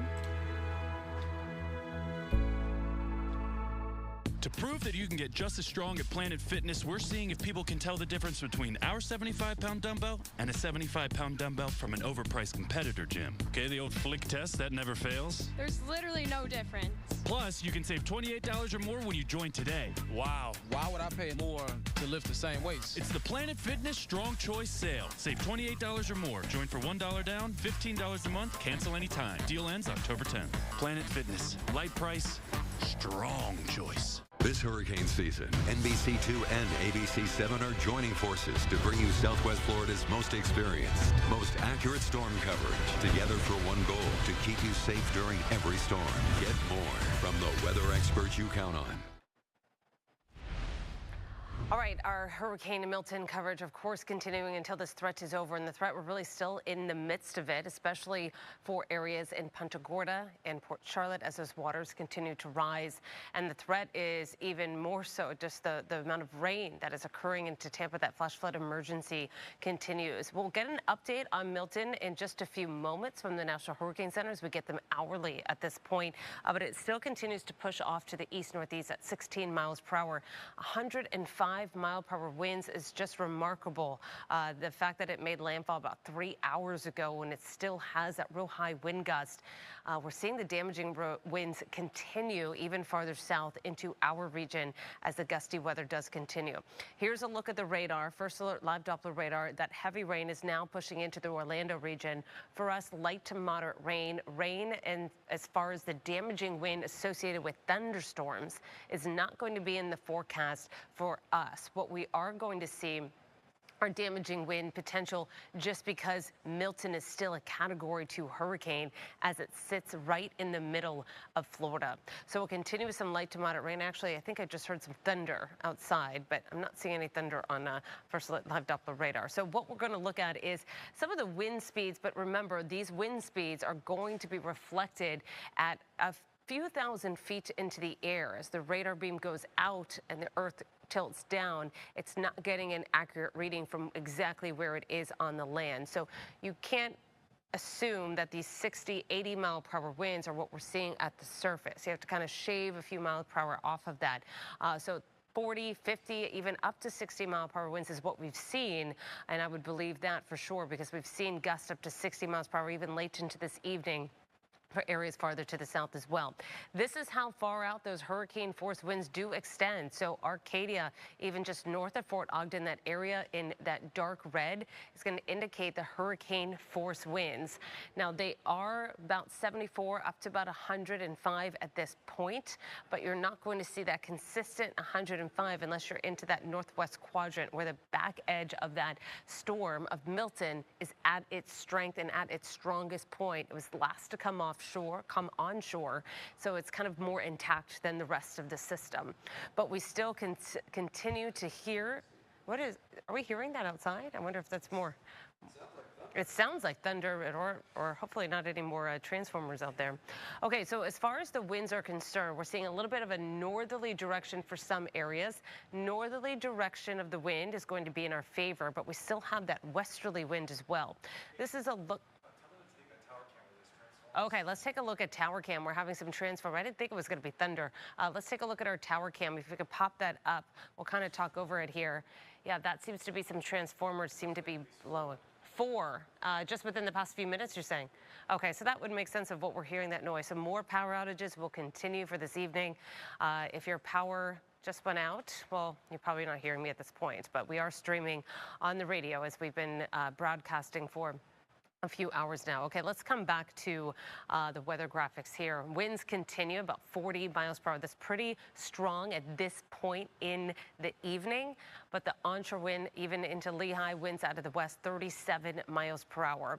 So overnight tonight, these 40, 50 mile per hour winds will continue, and the onshore wind will continue as well. Look at these wind gust forecasts that we're expecting right through about 1 o'clock in the morning. More power outages will be possible for this evening. So if you still have power, consider yourself lucky. Make sure you have everything charged up.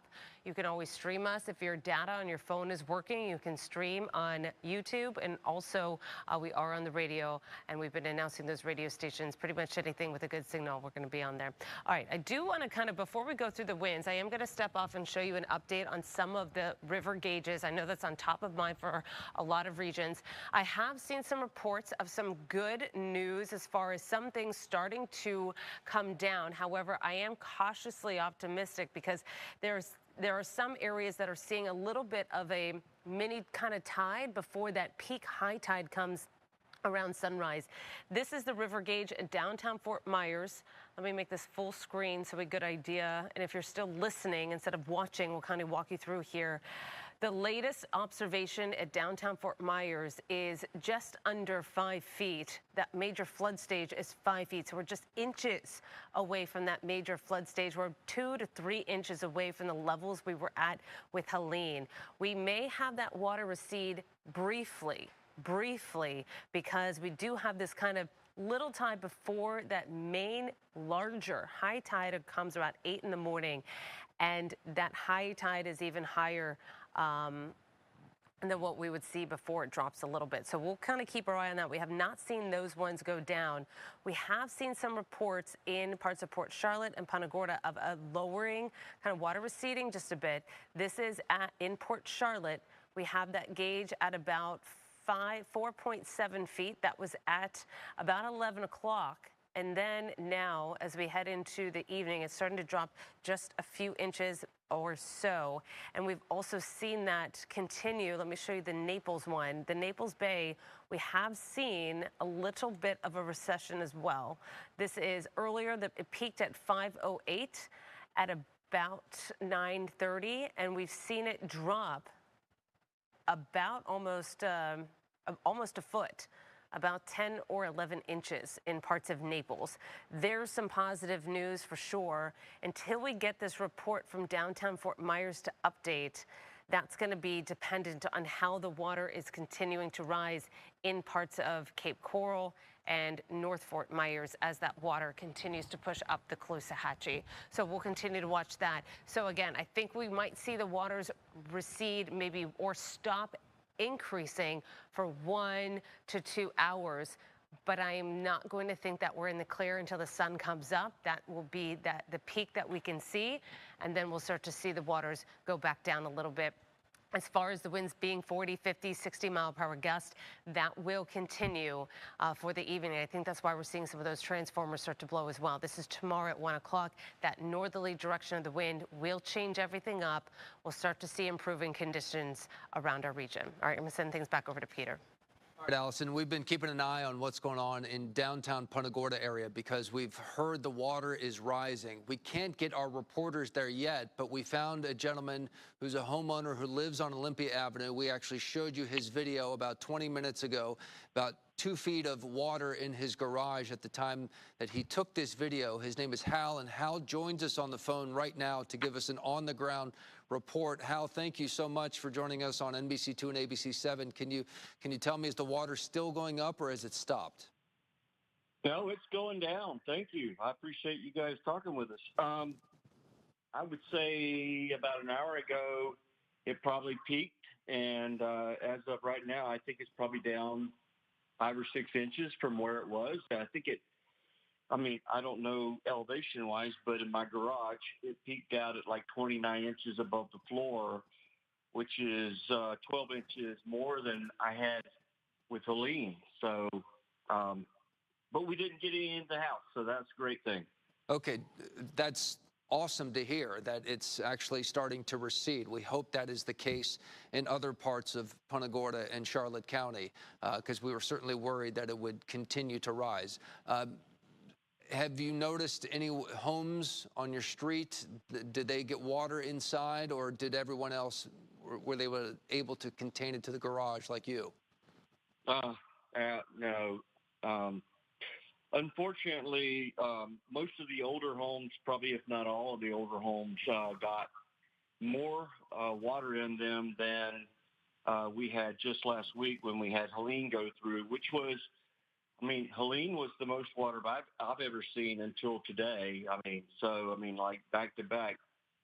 But most of the people have already cleaned out their homes, and I don't think there's anything left to damage at this point.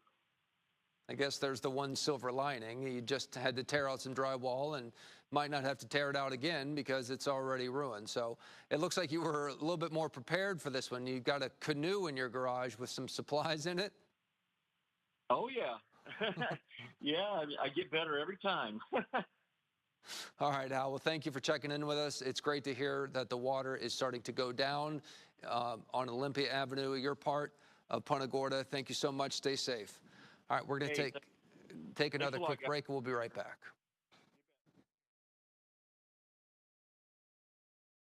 What does it mean to feel secure? They're on a camping trip all weekend. It doesn't just happen. Yeah, I've got the whole place all to myself.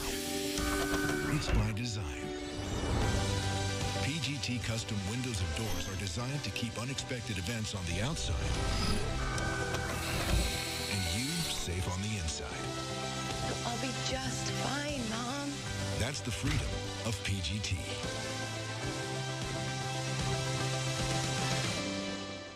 You can count on NBC2's First Alert storm coverage on your TV. But did you know you can live stream NBC2 on your mobile device if the power goes out? Scan this QR code to see all the ways you can stay connected to NBC2 before, during, and after the storm. And make your hurricane plans weatherproof.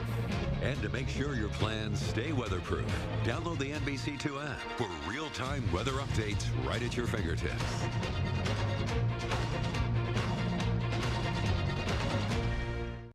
At Advanced Orthopedic Center, we take pride in our friendly service and board-certified specialists. We know what it means to want to move and groove again. That's why we offer the most innovative ways to treat joint pain and get you back on your feet again. Never let painful joints keep you from exploring and having a good time. Discover new heights, new views, or just spend some time with the family. Advanced Orthopedic Center for all your joint pain needs. Check us out today, located in Port Charlotte and Punta Gorda. If Hurricane Helene has left you struggling with water-damaged appliances, Good Deals is here to help you recover as fast as possible. Our warehouses are fully stocked, and we're getting truckloads of new deliveries every day. What's more, owners Jay and Sandy Russo are offering special pricing to those affected, which means right now, Good Deals' guaranteed lowest prices are even lower. In most cases, we can deliver next day, and as always, free delivery and free haul away of your old appliances. For more, visit gooddealsappliances.com. Welcome back to our Tracking Hurricane Milton. 12 o'clock. We've all been here together for the last 8 hours tracking the storm. And we should mention that we're simulcasting NBC2, ABC7, so we can put our team of meteorologists, our reporters, our anchors together to bring you the most extensive coverage. If you're still up and if you're listening to us because you lost power, well, then we will continue to broadcast until the danger's over. So Allison's with us right now. Allison, we're getting flooded with Facebook messages and emails, people going, wait, where did these winds come from? Because it seems like they've picked back up, even though the storm you would think is farther away. It is still such a powerful storm. So it is still at Category 2 status. It made landfall at 8:30 as a Category 3, and it's still at Category 2. So is it really? This storm is just not going to fade away in a hurry. Actually, let me just double check that the 12 o'clock advisory just came in. So actually, just let me kind of double check that where we are with the wind speeds here. We're at 100 miles per hour. So we are still looking at a powerful Category 2 storm. And that's just remarkable. That's just kind of showing you how powerful this storm is. The pressure continues to come up. That's of no surprise. We expect that pressure to come up. But for Category 2 status, this late into the game, the winds are just going to kind of follow suit here. And when we mentioned where are these winds coming from, why are the winds picking back up? Remember what I mentioned yesterday, when these storms start to get a little bit weaker, if you want to call it that. Of course, it's still a very powerful storm. They spread out, okay? So it's kind of expanding its wind field and starting to spread its strong winds a little bit farther from the center as it kind of collapses at the same time. So that's why those strong winds are able to kind of expand farther south. If it's real tightly wound, you're going to have the strongest winds at the center, and that gradient of strong winds is going to drop off quickly from the other areas. Once you kind of weaken that core and the gradient isn't as strong, now those strong winds, they're weaker, but they're kind of slowly expanding out. So now that gradient isn't as sharp, it's more gradual, and you're gonna feel those stronger winds farther out from where the actual center is. So as we see a weaker storm develop, it kind of isn't always the best thing farther away. The storm surge continues and the winds will continue to move on in. Remember before, I was just kind of watching that Fort Myers River gauge downtown, and it did just cross over 5 feet. So we're now at major flood stage, not at Helene levels just yet, about a half an inch away from that. But we are still seeing the waters rise in downtown Fort Myers. I would not be surprised if it slows down over the next 2 hours. Like I mentioned, we're not going to be in the clear until the sun comes up. We might see a slow, steady stop, and then the winds could increase that storm surge as the tide continues. Here's the latest. We do have a little bit of rain farther south into parts of northern parts of Fort Myers, northwest Cape, southern parts near Burnt Storm Arena, over near Bokeelia, getting some rain. This is some gusty weather still. The flash flood advice, that's what that blue box is. Usually the green box is going to indicate flash flood warning, but when they turn it into this color, that means emergency. This is a dire situation of how much rain is occurring and how strong those winds are. The pattern up the coast is unfortunately just as bad as we thought it could have been. So we're dealing with all of these impacts here locally, and then you go up the west coast where it made landfall and farther to the north, and it's just seeing things pile up even more so and more so with how much this damage is widespread. And on the East Coast as well, who were so far away from the system as far as the storm surge impacts and maybe the rainfall impacts, but that tornado impact was on the East Coast of Florida as well.